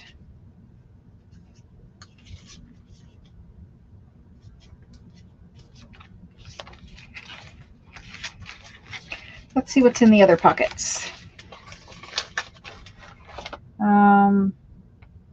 Flowers here, and I don't know what they're. There's little faux postage stamps with flowers on them. You guys see? Mushrooms of all sorts. Mushrooms will be fun when we do this for like a foresty nature journal. I got to remember there's mushrooms in here. Here's some little labels. I like these ones. They actually kind of look like labels Rachel has or had. Let's see about these. I don't want a solid. I know that I do not want a solid thing. I don't think I like these ones. Yeah, I don't think I like these ones. Not these ones. Here's some plainer looking ones.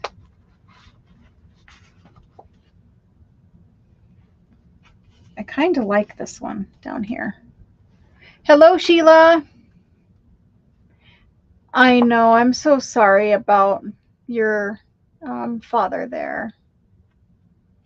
Yes, hopefully better days ahead. Thank you for popping in, Sheila. Thank you so much. Well, there's that one. The only reason I was thinking this one is the colors, but it's not terrible. I could do that one. There's this little green round one. No, not round. Round will not work. The blue is too blue. Little frame stickers. They probably would look good, honestly. These little guys here. Yeah, they do have, well, some of them are cut out and some of them actually have something in the center of it. So, I mean, my labels are just, they're not really the right size. These little sticker ones, I try so hard to use them all the time, but they're not really the right size or color or anything for what I'm trying to do here. Maybe they just need like me to stamp on them and ink them up or do something else to modify them, because every time I come in this little folder and I look at these, I always think the same thing.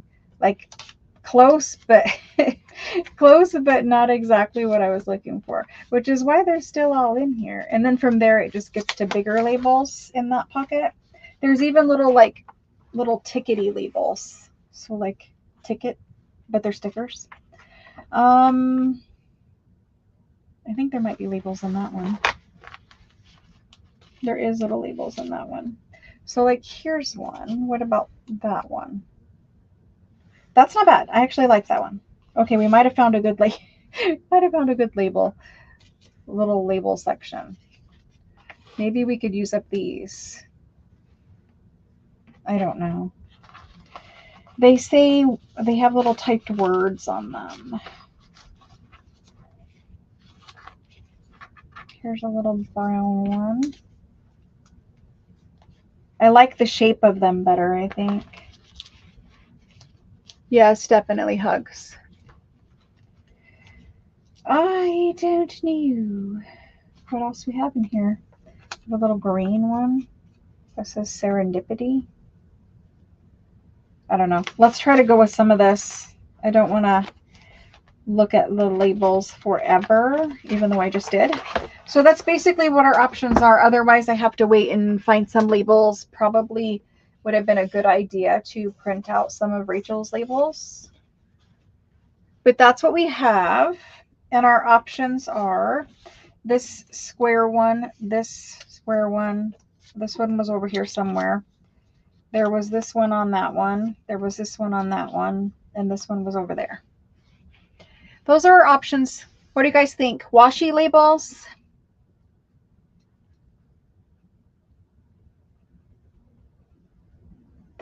Washi labels or no labels until I put Rachel's labels on? I kind of think Rachel's labels. I kind of think these are a little bit, they kind of take away from the whole overall design instead of like adding something to it. I think I want Rachel labels. I'm going with Rachel. I'm making an executive decision after all of that. So thank you for hanging out with me for the label fiasco. I will tuck them back away. And just know that I will come in and I will print some Rachel labels and I will stick Rachel labels on all 4 of these little journal cards that we made. Now, if I don't need journal cards and I want to cut them into a tag shape, it's super easy to do from here, right? So we have those 4 done. They're super bumpy. A row of stamps, absolutely. Any of that would work. But I think in my head, I just know that I want Rachel labels. So we're going to do that. Let's do these quick. And by quick, you know, I need to color a lady for them. So probably not that quick. But let's find a tall, slender lady for these. And I think I want full people. Like she would fit on there. We could color her. This lady is so cute. Has a little doggy going after her dress. It's so cute. She's not going to fit on there though. She's too wide. That one would work. This one would work. Either one of those, either one of the 3 of those would work. Okay, let's do those.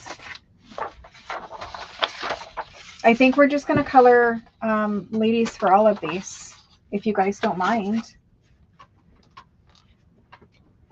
3 or so little square ones. Yep. Yeah, it absolutely would work. Absolutely, it would. I'm just, in my head, I think I know what I want, and so we can't move past that now.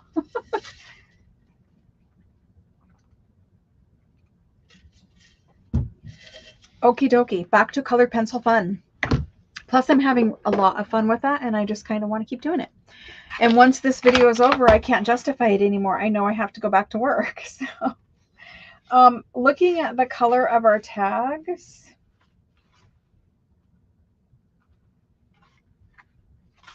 let's kind of tailor the dress color to something that will look nice on this tag. So maybe a purple dress, or we could go orange even. Where's that barn door one that we had earlier? Let's look at barn door for her dress. I know it's a rusty color red. I don't know if I'm gonna like it. I might only like I might only like pastel-y colors on there, but let's see what barn door looks like. And the reason why I'm wondering about it is because the orange little flower bit that's there, and I think orange and purple will look good together. but it might be like really, really dark. It might not look the best. Maybe I should just do purple and get it, just do all purple. I'm going to go with barn door. Hi, J-Mac. So I'm going to do the barn door. We're going to need quite a bit of it. And the water brush.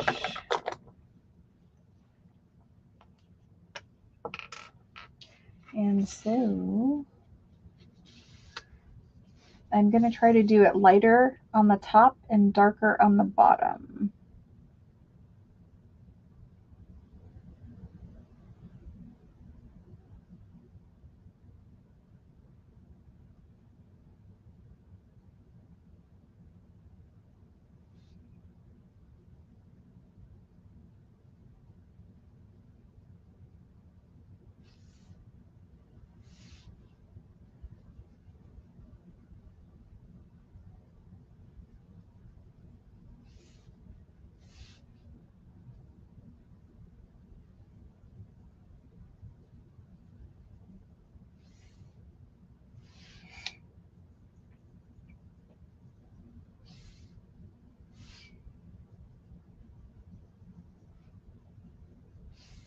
I say I'm going to go lighter and then I don't. Coloring is so much fun, guys. So much fun.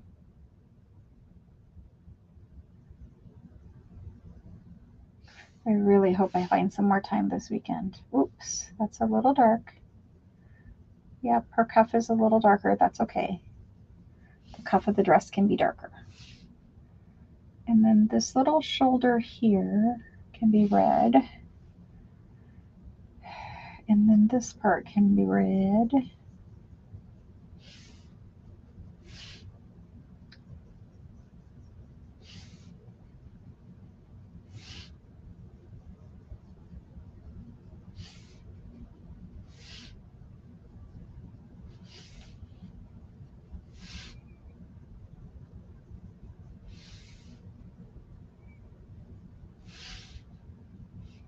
Okay, let's go back up to our skirt.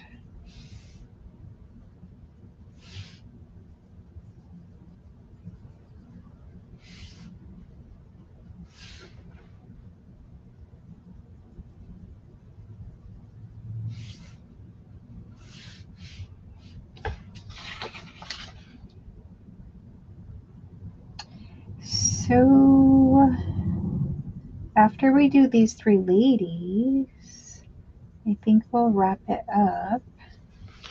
I am going to get everybody's everything taken care of.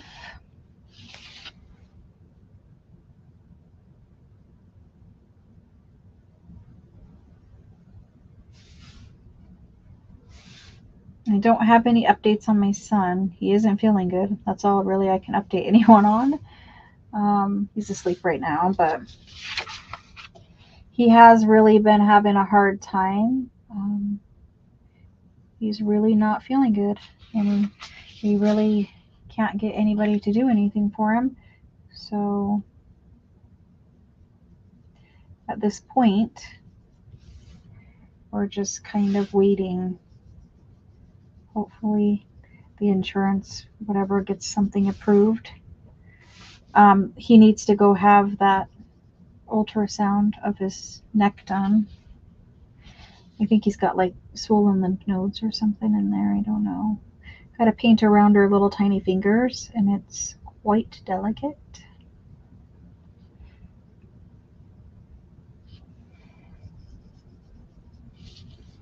And then I kind of want to go back through and do like the little bits that's layered. I don't know. The fabric.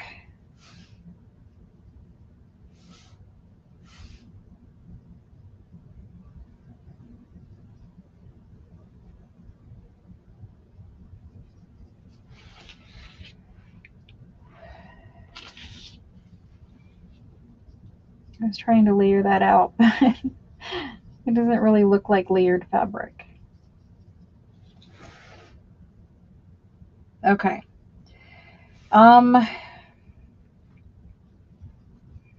I don't know. Can you guys see where I'm at? I don't know if I want to do the bottom part a color. I'm going to have to blend this a little bit better.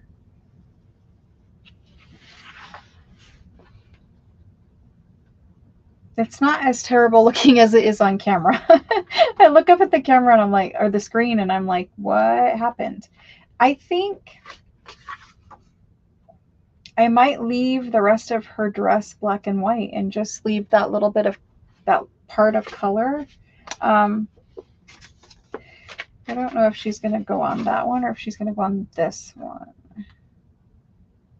What do you guys think? Leave it black or color it with something? I'm leaning towards leaving it black. Maybe I should just color it because it looks weird.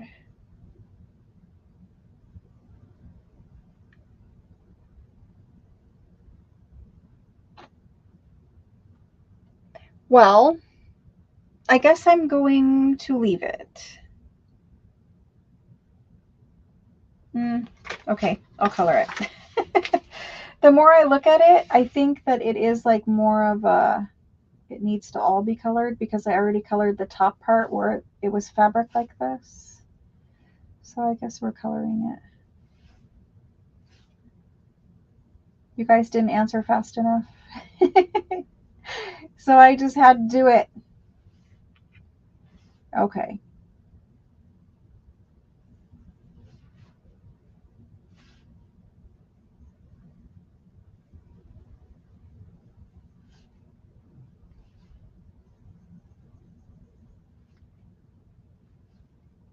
Yeah, the barn door is actually a little different. All of these colors have been different, and that's because they're going over something that's really gray in color. It's, you know, black and white printed, but it's got so much fine detail that it actually ends up being a little gray. And that gray is tinting all of the Tim Holtz colors.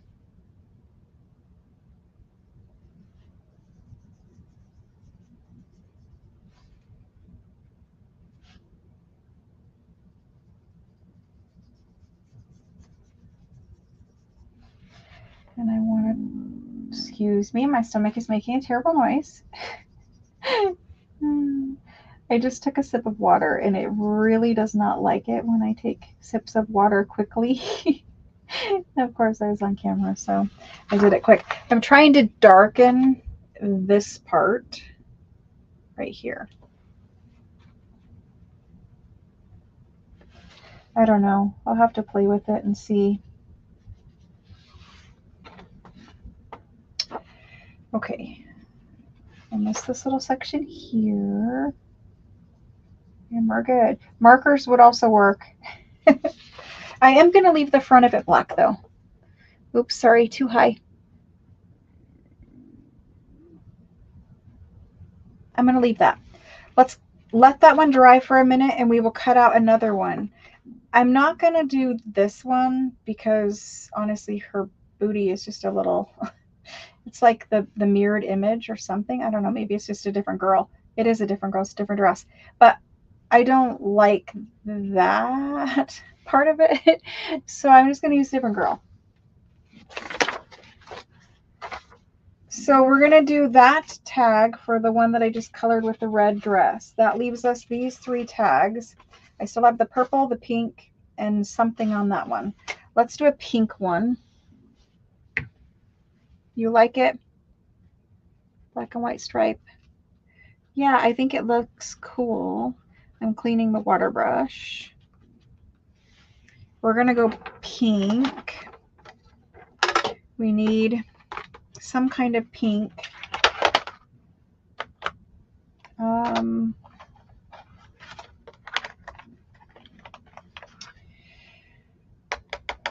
This one is too dark, I think, to do the light pink.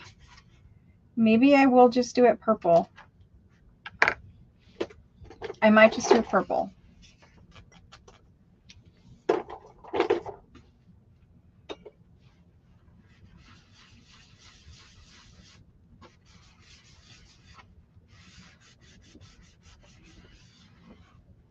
Thank you for your well wishes for him. I always tell him when you guys say things or, you know, hope that he gets better soon, etc. He always says for me to tell you thank you. I did a dark purple. We'll see how we like it. It's very eggplanty. I mean, worst case scenario, if we do not love it, then we do not use it. Which one of these ladies do I want purple? We're going to go with her.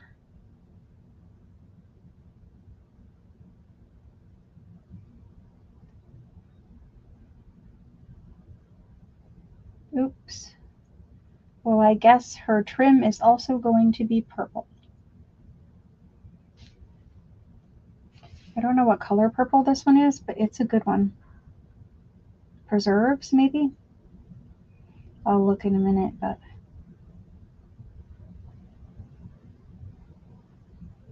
you know, a lot of the old plates that we see of the women, of the fashion women, they were hand tinted or hand colored.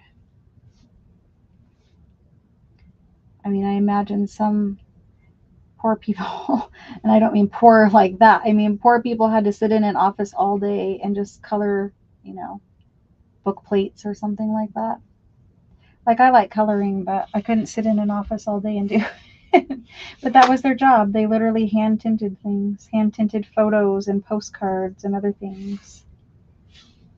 And I don't care how much you like coloring, eventually, I am sure, the magic wore off. I like the fact that you can make it lighter and darker really easily without changing colors or anything else. It's pretty cool.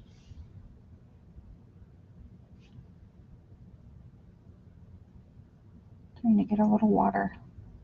Oop, a little too much water.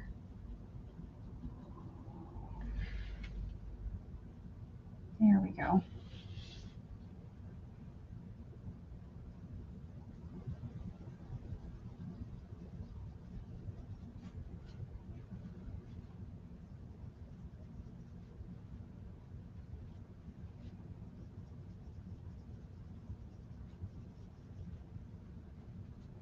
So I will be here Tuesday, and I will have a live sale on Tuesday. There's going to be a preview this week, just like last week, but this preview is of French goodies that I just unpacked. So sorry if you can see my head in the camera. I just got them out and was going to do the preview and then had to quit and come in here and do this. So there's going to be a preview video of French goodies. And then we'll have our live sale as normal on Tuesday.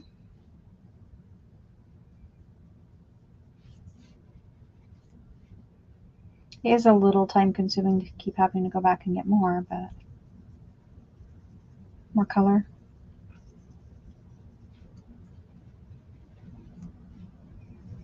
Trying to make this a little darker because it's like a satiny fabric.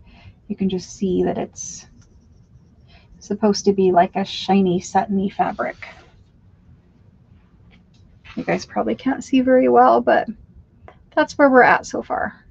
Kind of like an eggplanty aubergine color.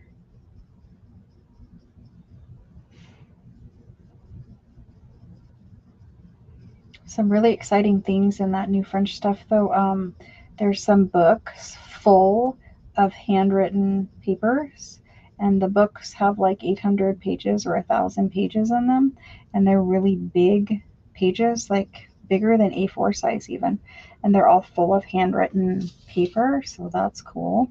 I love French handwritten paper. I'm going to go in here and make some of this a little darker.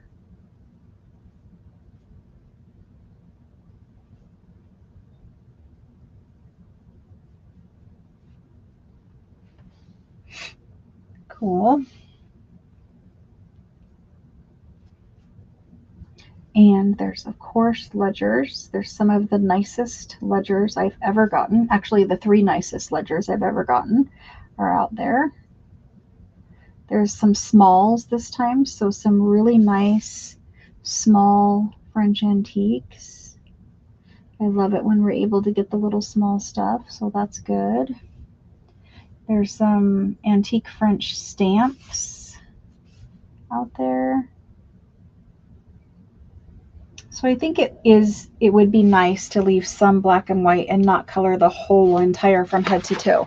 I kind of wish I would have left the trim not purple, but it's purple now. So that's what it is.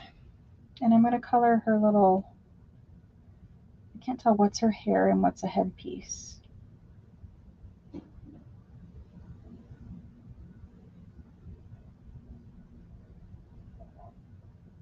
I'm just going to color it.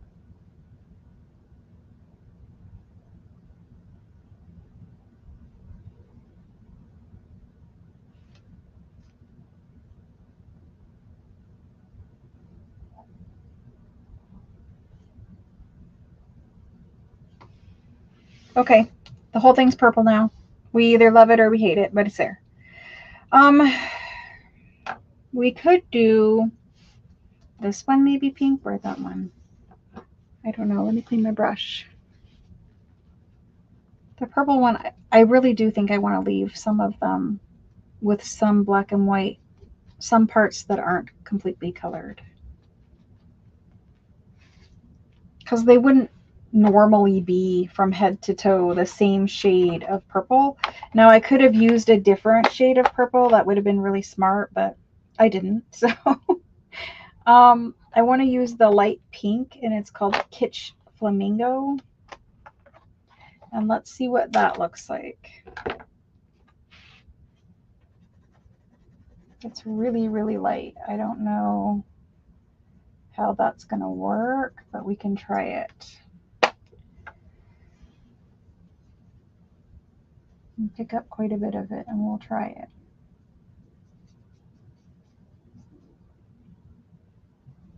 It may not.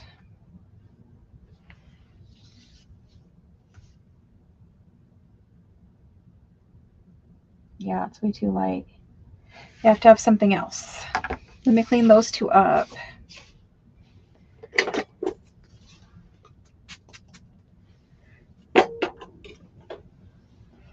That purple was really, really pigmented, and it worked really, really well. And that purple is seedless preserves. Yep. Okay. Let's find a much darker pink to do. And then, honestly, let's try this mint green. Do we want mint green?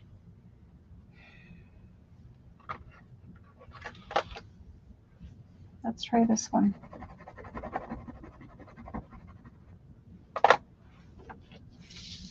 I'm going to try a different one and do a different dress. I forgot to wash my brush, so we're getting what we're getting.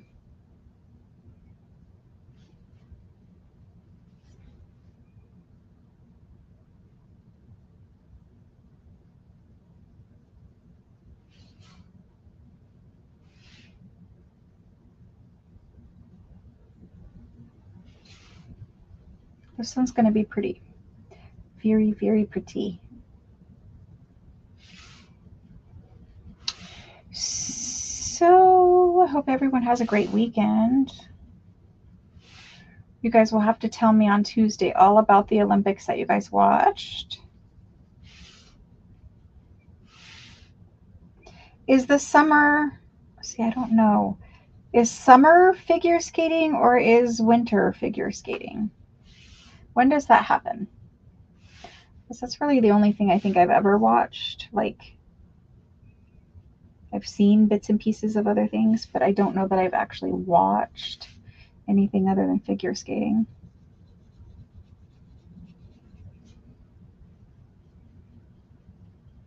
I mean, I guess it's ice skating, so maybe it's winter.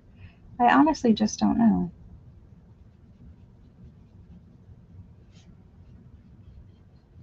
Man, these dresses are really pretty. I can't imagine having, you know, to dress like this to leave the house. This probably take you an hour to just get dressed, maybe longer. The new goodies, yes, on Tuesday. There's going to be a preview. The preview video, I don't know when it will come out, but before Tuesday or on Tuesday, I guess, maybe. I don't know. I hope to get it up earlier, but okay.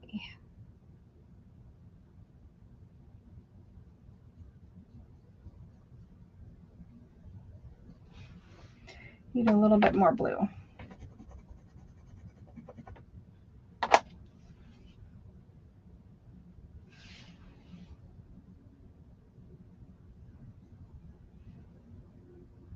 Drop of water would be good.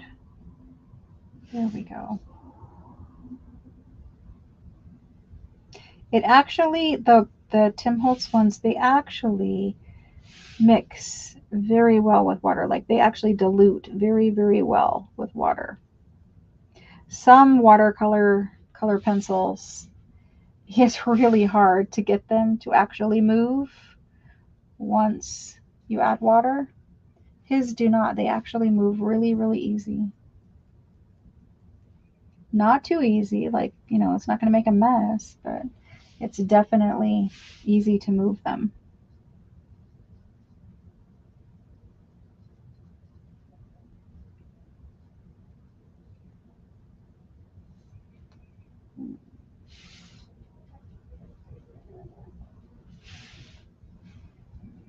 Okay. So see what I mean about leaving, you can't really tell, leaving some parts of her dress, like I didn't color all of it. I didn't shade in everything. I left some black. I really think that that does look better than coloring in the whole entire thing. The whole entire thing is just a bit much. So you'll have to restrain yourself when you're doing a coloring. In the beginning, it'd be like me and just color everything and then decide, no, on second thought, maybe not. Now I am going to color her bow.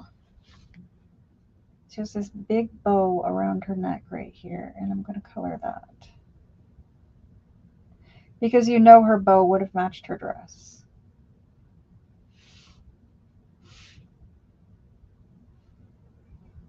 And her hat, we'll add a little color. And I think we're good with that one. Did I get it all? Did I color all of her dress? I think I did. Maybe not her sleeve right there. Okay, let's cut those two out.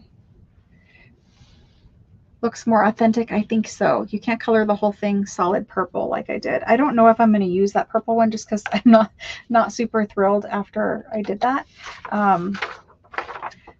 I will begin to cut it and we will see what we think when it's over there. There's still one more lady on this page. I'll let that blue one dry for a second. Let's see what this purple one actually looks like cut out.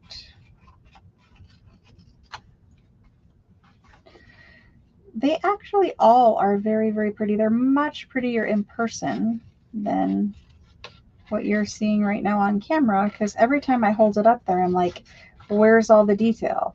Because it actually, it is shaded purple. It's not like one solid blob of purple, but the camera doesn't really show you that. Did anyone say whether it was ice skating in the summer? I have no idea. I didn't look. Winter? Yes, darn it. I mean, it makes sense because it's ice skating, but I was like, I could tune in for that. So is summer like, what is the summer sport that they do there? Like the track and field things, the sprinting, the swimming, those kind of things, I imagine.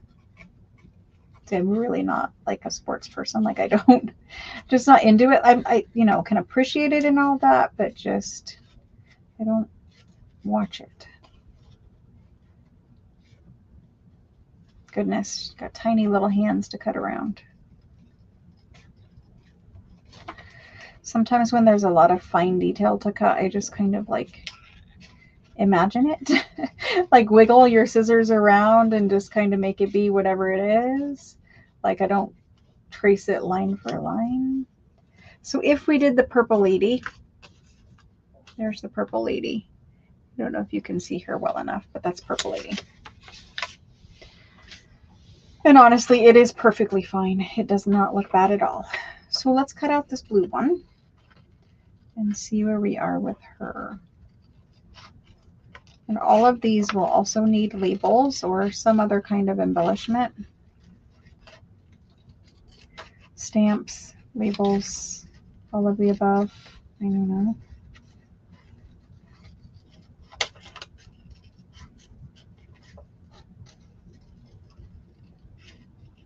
Really liking this though. Really, really liking this.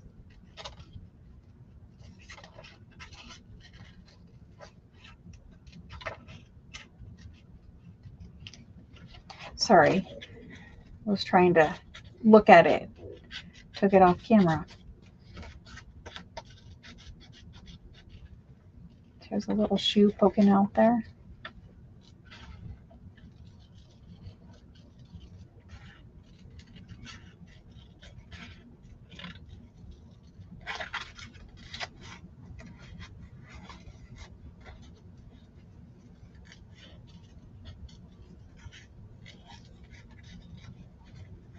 See, ruffles just get wiggle. Not going to cut out individual ruffle. I'm just going to wiggle around it. She's holding a flower in her hand, but the copier cut off half the flower, so I just cut the flower. She's no longer holding anything in her hand.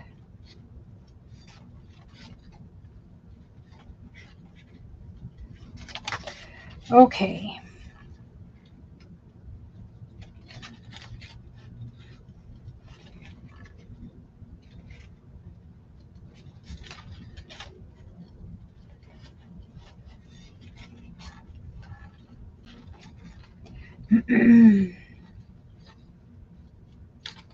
That's her.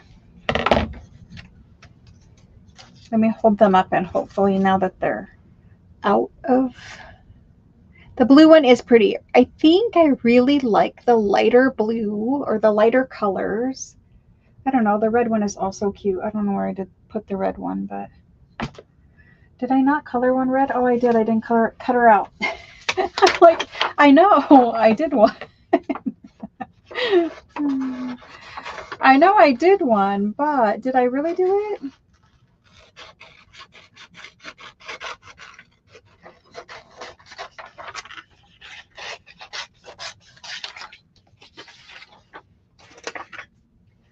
Okay, so I think the purple one would go there, and the blue one I thought would go there.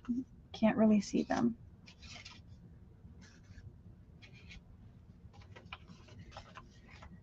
Let me cut this red one out. So I thought initially I would put it on this one, but looking at it, I think I want it on this one. It really is a rich looking color. It really is. I like it a lot. I just don't know that I like the coloring of every little bit in. If I do them from now on, I am going to leave a little bit of it, just the black and white.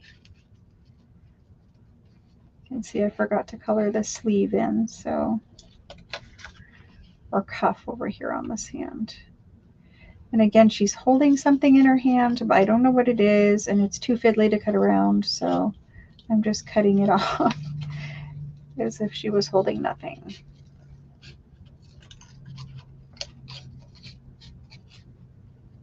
What a great way to color our little ladies in, though. It worked great. So happy we tried it. And we tried it together. You guys were there the very first time I tried Tim Holtz colored watercolor pencils.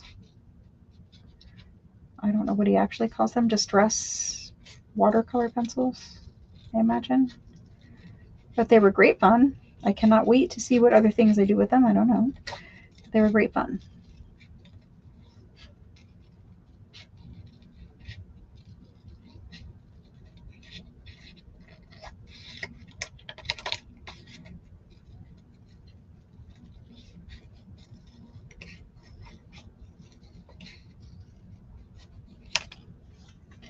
Okay, there's that one.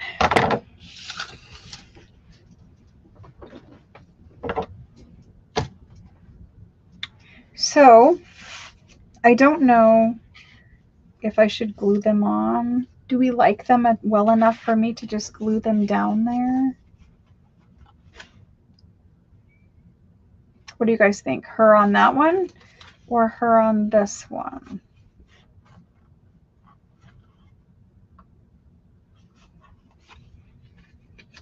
Might be a little too much with that pattern back there, but I do like her, so I think I am going to glue her on. And the purple, I think I'm just going to go with it. I'm just going to do it. We're going to do it. I don't know which one the red one's going on, but we're going to glue the other ones.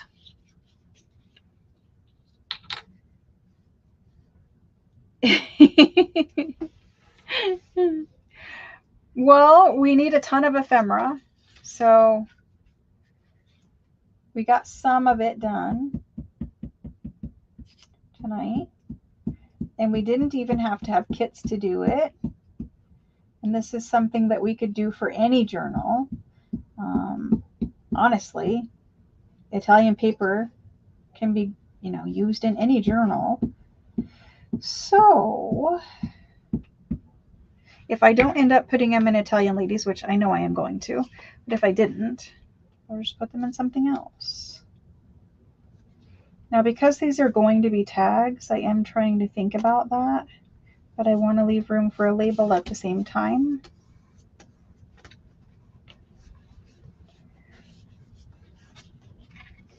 Very cute. Can you guys see? Very cute. The color of the blue flowers up here is actually the same color as the dress, and I think that looks really cute.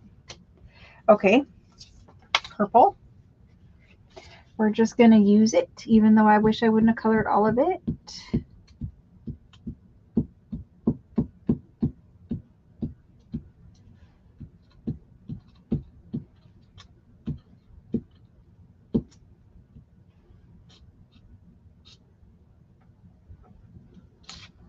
Okay.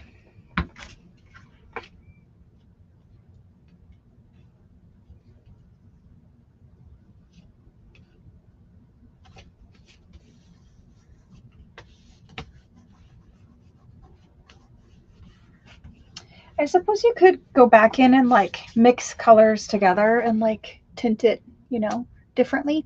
The flowers up here are a little bit purple, and then there's purple here, and then purple, and then orange. So I think those are really, really cute. Which one did you guys vote on for the next one? We have these two tags left. We can put her on here, which in camera, I think she actually looks better there. Because when she's here, it's just a little like, it looks good there too, honestly. I don't really care which one. You guys pick it. I don't care. But we have one more tag after that. I'm going to start gluing her. You guys tell me A or B. A or B tag. Which one do you want her on? A or B?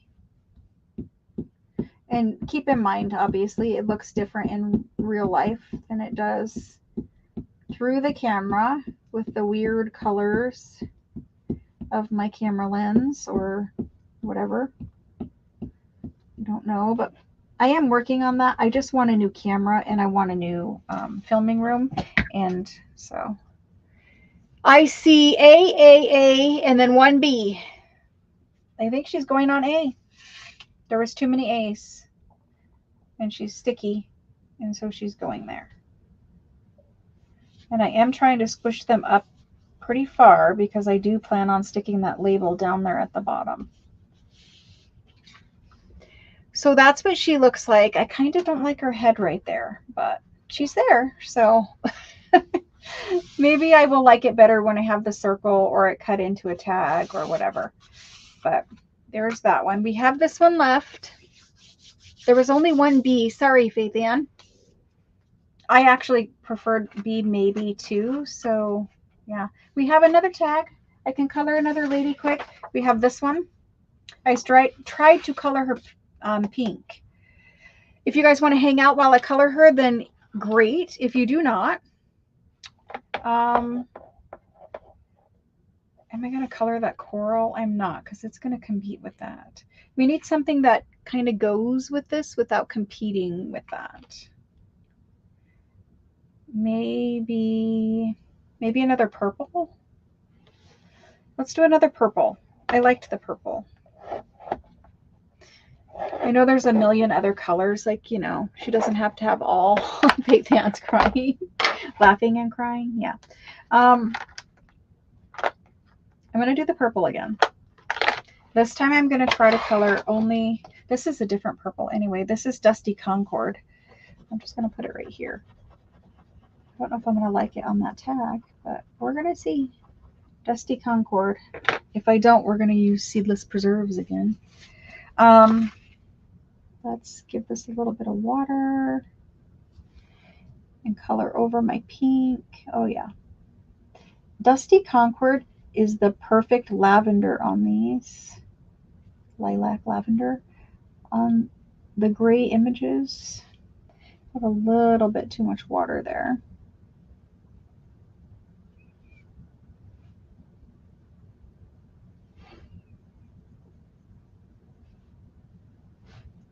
Sorry if you guys can see my cuticles. They are terrible. I do live in the desert and it's super, super dry here all the time. And my cuticles, they just won't get with the program. I tried putting oil and lotion and cuticle cream and they just constantly peel. So I've given up on them.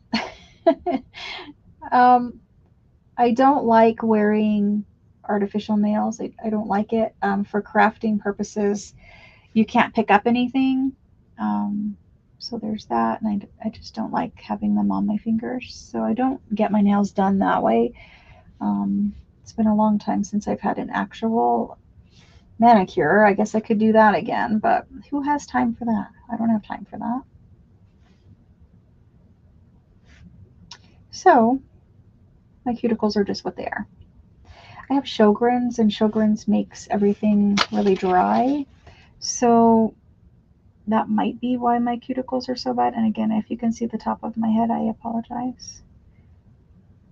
I guess you can't, but I am trying to leave a bit of her dress this time and not color it. Trying is the word. Where did I put that purple pencil?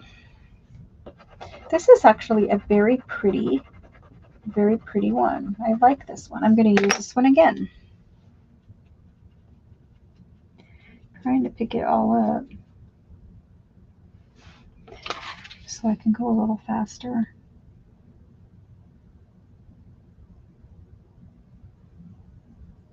If you wanted a Frenchy purple or a vintage purple, the Dusty Concord is the perfect dusty purple. Hence its name, I'm sure, but there we go.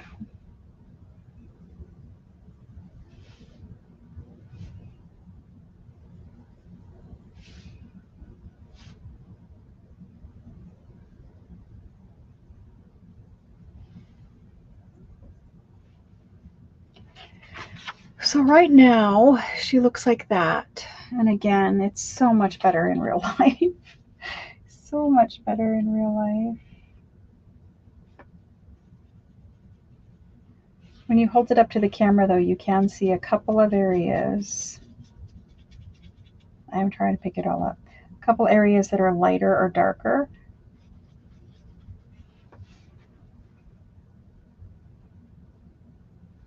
So with this one, I am going to go ahead and do the under part of her dress, but I want a different purple for that. And shaded lilac is what I'm going to try. So I'm doing two different shades of purple. We'll see how they come out. This one is nearly a blue, but it says it's shaded lilac, so we'll see. I'm going to keep using the same water brush without wiping it.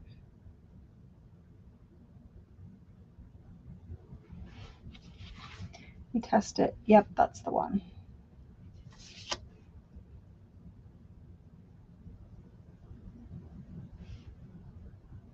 So you get to be your own little fashion designer here and decide what parts of the dress you want, what color, how you want it shaded.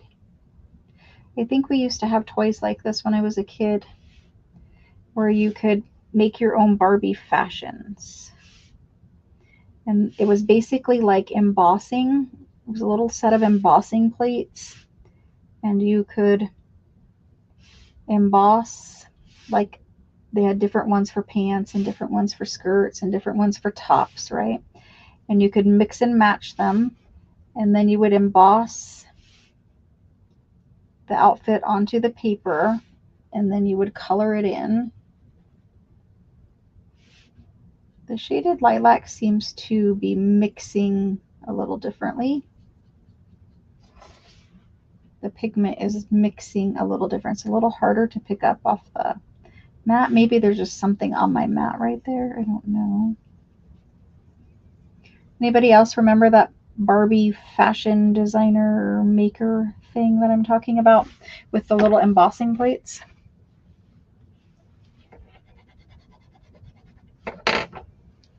Aquaphor. Is that the brush or is that markers? What is the Aquaphor? Yeah, this one does pick up differently.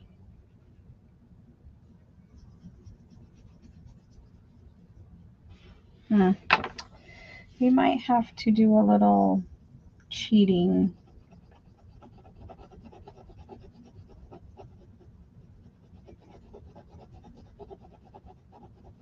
So the paper was wet and I'm just kind of going in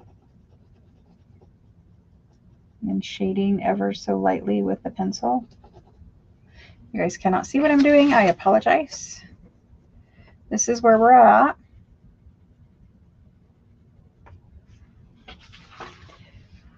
Hopefully you can see some tones. This tone is the center right here, and the center, or the bottom part of her dress, and then the shaded lilac is the coat part and the silk that wraps around. I don't know if you can see the cuticles. Aquaphor. Oh, okay. Aquaphor. We will try it, or I will try it. Okay, I think that is it for that dress. So I think we're good. Let me clean this water brush, and then we're going to cut her out and put her on that last tag.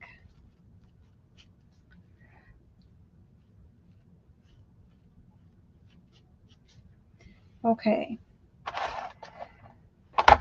Let's put this one away.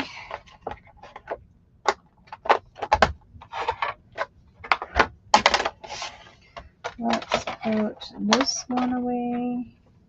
I don't know which one went where, but it doesn't really matter. Eventually, I'm just going to dump them all in one tin anyway. Now, I know there was a lid for this one. It's underneath of it.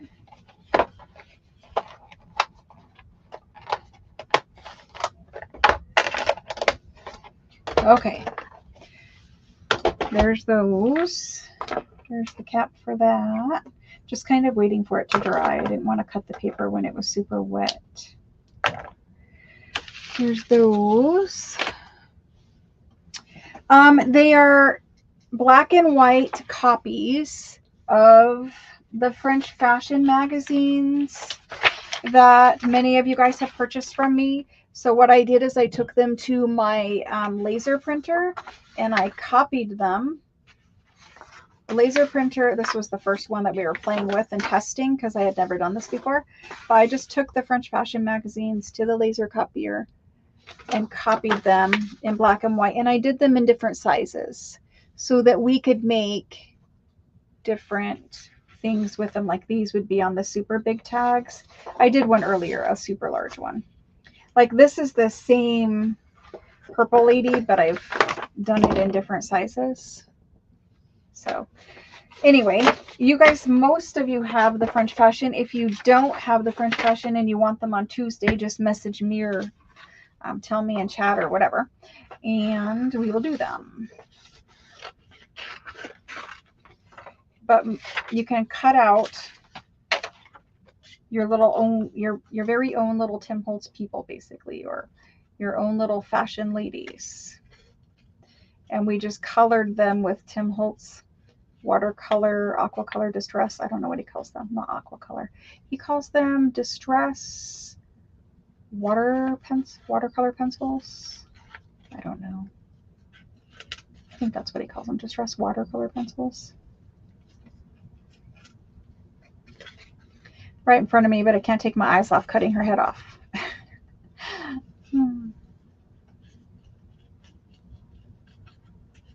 So you could do this with birds. You could do this with flowers if you have like a black and white bird book or flower book. You could, like we talked about, color your photos or scans of your photos, or color the Tim Holtz paper dolls people. I just wanted the Victorian fashion ladies because they are in the kits that we're using. That's what the theme is, kind of. It's Italian ladies. Now my ladies are French, but the Italian ones don't look terribly different from them. So that's that.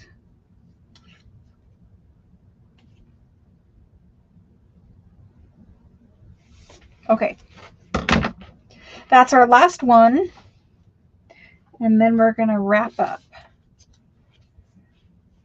She's fine on there. She's not perfect, but she's fine on there. So we're gonna stick her on there. Honestly, you can color them whatever you want to color them, and you can put them on whatever color Italian papery tag things you want. They all look good, and it all goes together.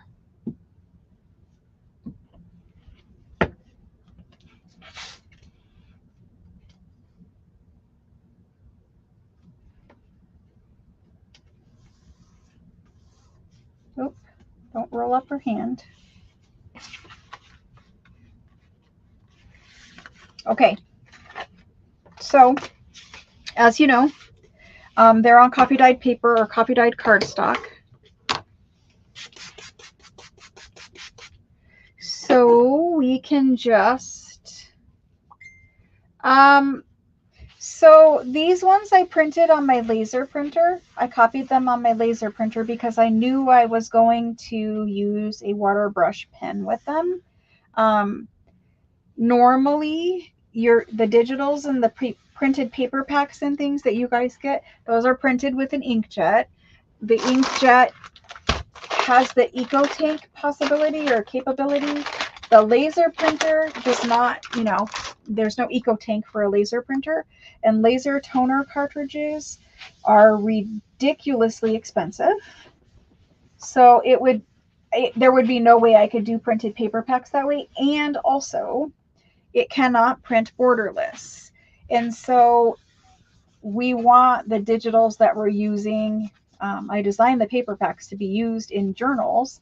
There's no way to use, well, there is a way. You have to cut off all the edges of the paper, right? And nobody wants to do that when we can do borderless. So the paper packs I sell are borderless printed, inkjet printed. But these ones I printed on the laser printer just so we could do this. That's the difference, Christy. You can try tea dyeing the inkjet ones. However, the color is the inkjet printer prints with water soluble ink, and it typically will blend and fade and move around on the paper if you try to tea dye it. So you can test one and see how you like it. However, I can just tell you from experience, it's not a look that I like. I typically don't coffee or tea dye. I'll zoom out too. I typically don't coffee or tea dye things with the inkjet printer. It just makes it too messy for me, but you know, there might be a time where, you know, that look or the grunginess or whatever is acceptable. That's what we did. We didn't accomplish a whole lot, but you know, it's fun. I'm going to go ahead and cut these into tag shape real quick. Am I going to waste your time cutting them into tag shape? Let me just do one. I just need to see what it looks like as a tag. And then what's driving me crazy also is that it is not flat. It's definitely not flat. So as a tag, it's going to be cute. Going to be very cute. I don't know, there's something about making it a tag shape that makes it look better in my brain, right? So I'm going to flip the camera around and I'm going to say goodnight, guys. Thank you so much for joining me. I am super, super, super happy that we did it. I love the Tim Holtz colored pencils. I'm going to play with them way more often. I think that they are a lot of fun. So if you are looking for the Tim Holtz colored pencils, I got mine on Amazon. They had the full set. There's 6 different sets that you can get. And good night, Gisela. So yeah, I just got mine on Amazon. If you guys want to get some on Amazon, I think for the 6 sets that came with the extra black and an extra white and an extra, what is it, scorched timber? Thank you, Joanne. I appreciate that. It was like 120, and you know, for 6 sets of them, it wasn't quite as bad as getting it from Ranger. So anyway, not allowed on Amazon anymore tonight. Trust me, I understand. I have those nights too. However, I'm usually buying like shipping supplies or something like that. And so let me get this camera flipped around. I do have readers on, so yeah, there's that now. Thank you so much for joining me, guys. It was a fun craft with me, and I do enjoy playing with different things, and I'm glad that we got to do that tonight. I hope that you're welcome. Thank you for coming. I hope that we can do more fun things in the future, mixed media wise, or using different supplies or something like that other than just paper all the time. So with that being said, there will be Craft with Me next Friday, and it will hopefully be part 1 of the Italian Ladies Junk Journal series. So we should have kits. Probably not everyone will have their kit by Friday. It just depends. So once I give it to the mail, I don't know what they do. Sometimes they're super fast and sometimes they take a little while. But I'm not sure that people will have them, everyone will have them by Friday. If you don't have your kit by Friday, don't stress out. The video that I make on Friday will be on the channel forever. So if you want to go back to it later, you can. Most of you guys don't craft right then and there with me anyway. You usually watch the video and make something else and then come back and like make your own journal later. So anyway, we will have Craft with Me on Friday. It will be the first video officially of that series, even though this technically was. But we will be working on covers, maybe assembling a signature. I'm going to try to get as much done as I can because we only have, you know, 4 or 5, including this one, videos of that series, because in September we have a whole nother journal kit coming out. So we're going to work through our journals really quick. The journal kit coming out in September is going to be awesome. And then we'll, of course, have one in October. And in between there, I want to have the ephemera holder things. The ephemera holder kit I probably will have for you on Tuesday so that we can make and build an ephemera holder together. And then I will do a separate video not taking away from our Friday Craft with Me's to finish this journal. I'll do a separate live where we will make those journals to those ephemera holders together. So lots of crafting coming up. I'm trying. Lots of crafting coming up. Lots of fun goodies from France on Tuesday. It's another of one of our typical Tuesday live sales full of French goodies. The 3 ledgers that they're the nicest ledgers I've ever gotten. I can't wait to film those so that you guys can see them, but you guys will probably agree. They're definitely the nicest ledgers I've ever had. So yeah, we have all of that, plus a bunch of small stuff from France.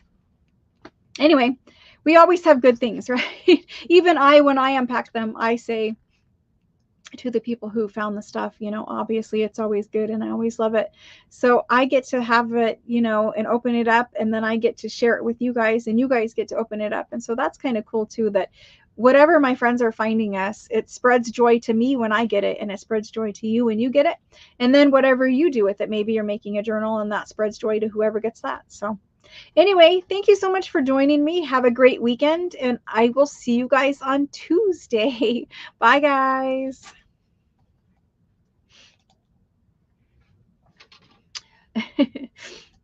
Takes a minute there.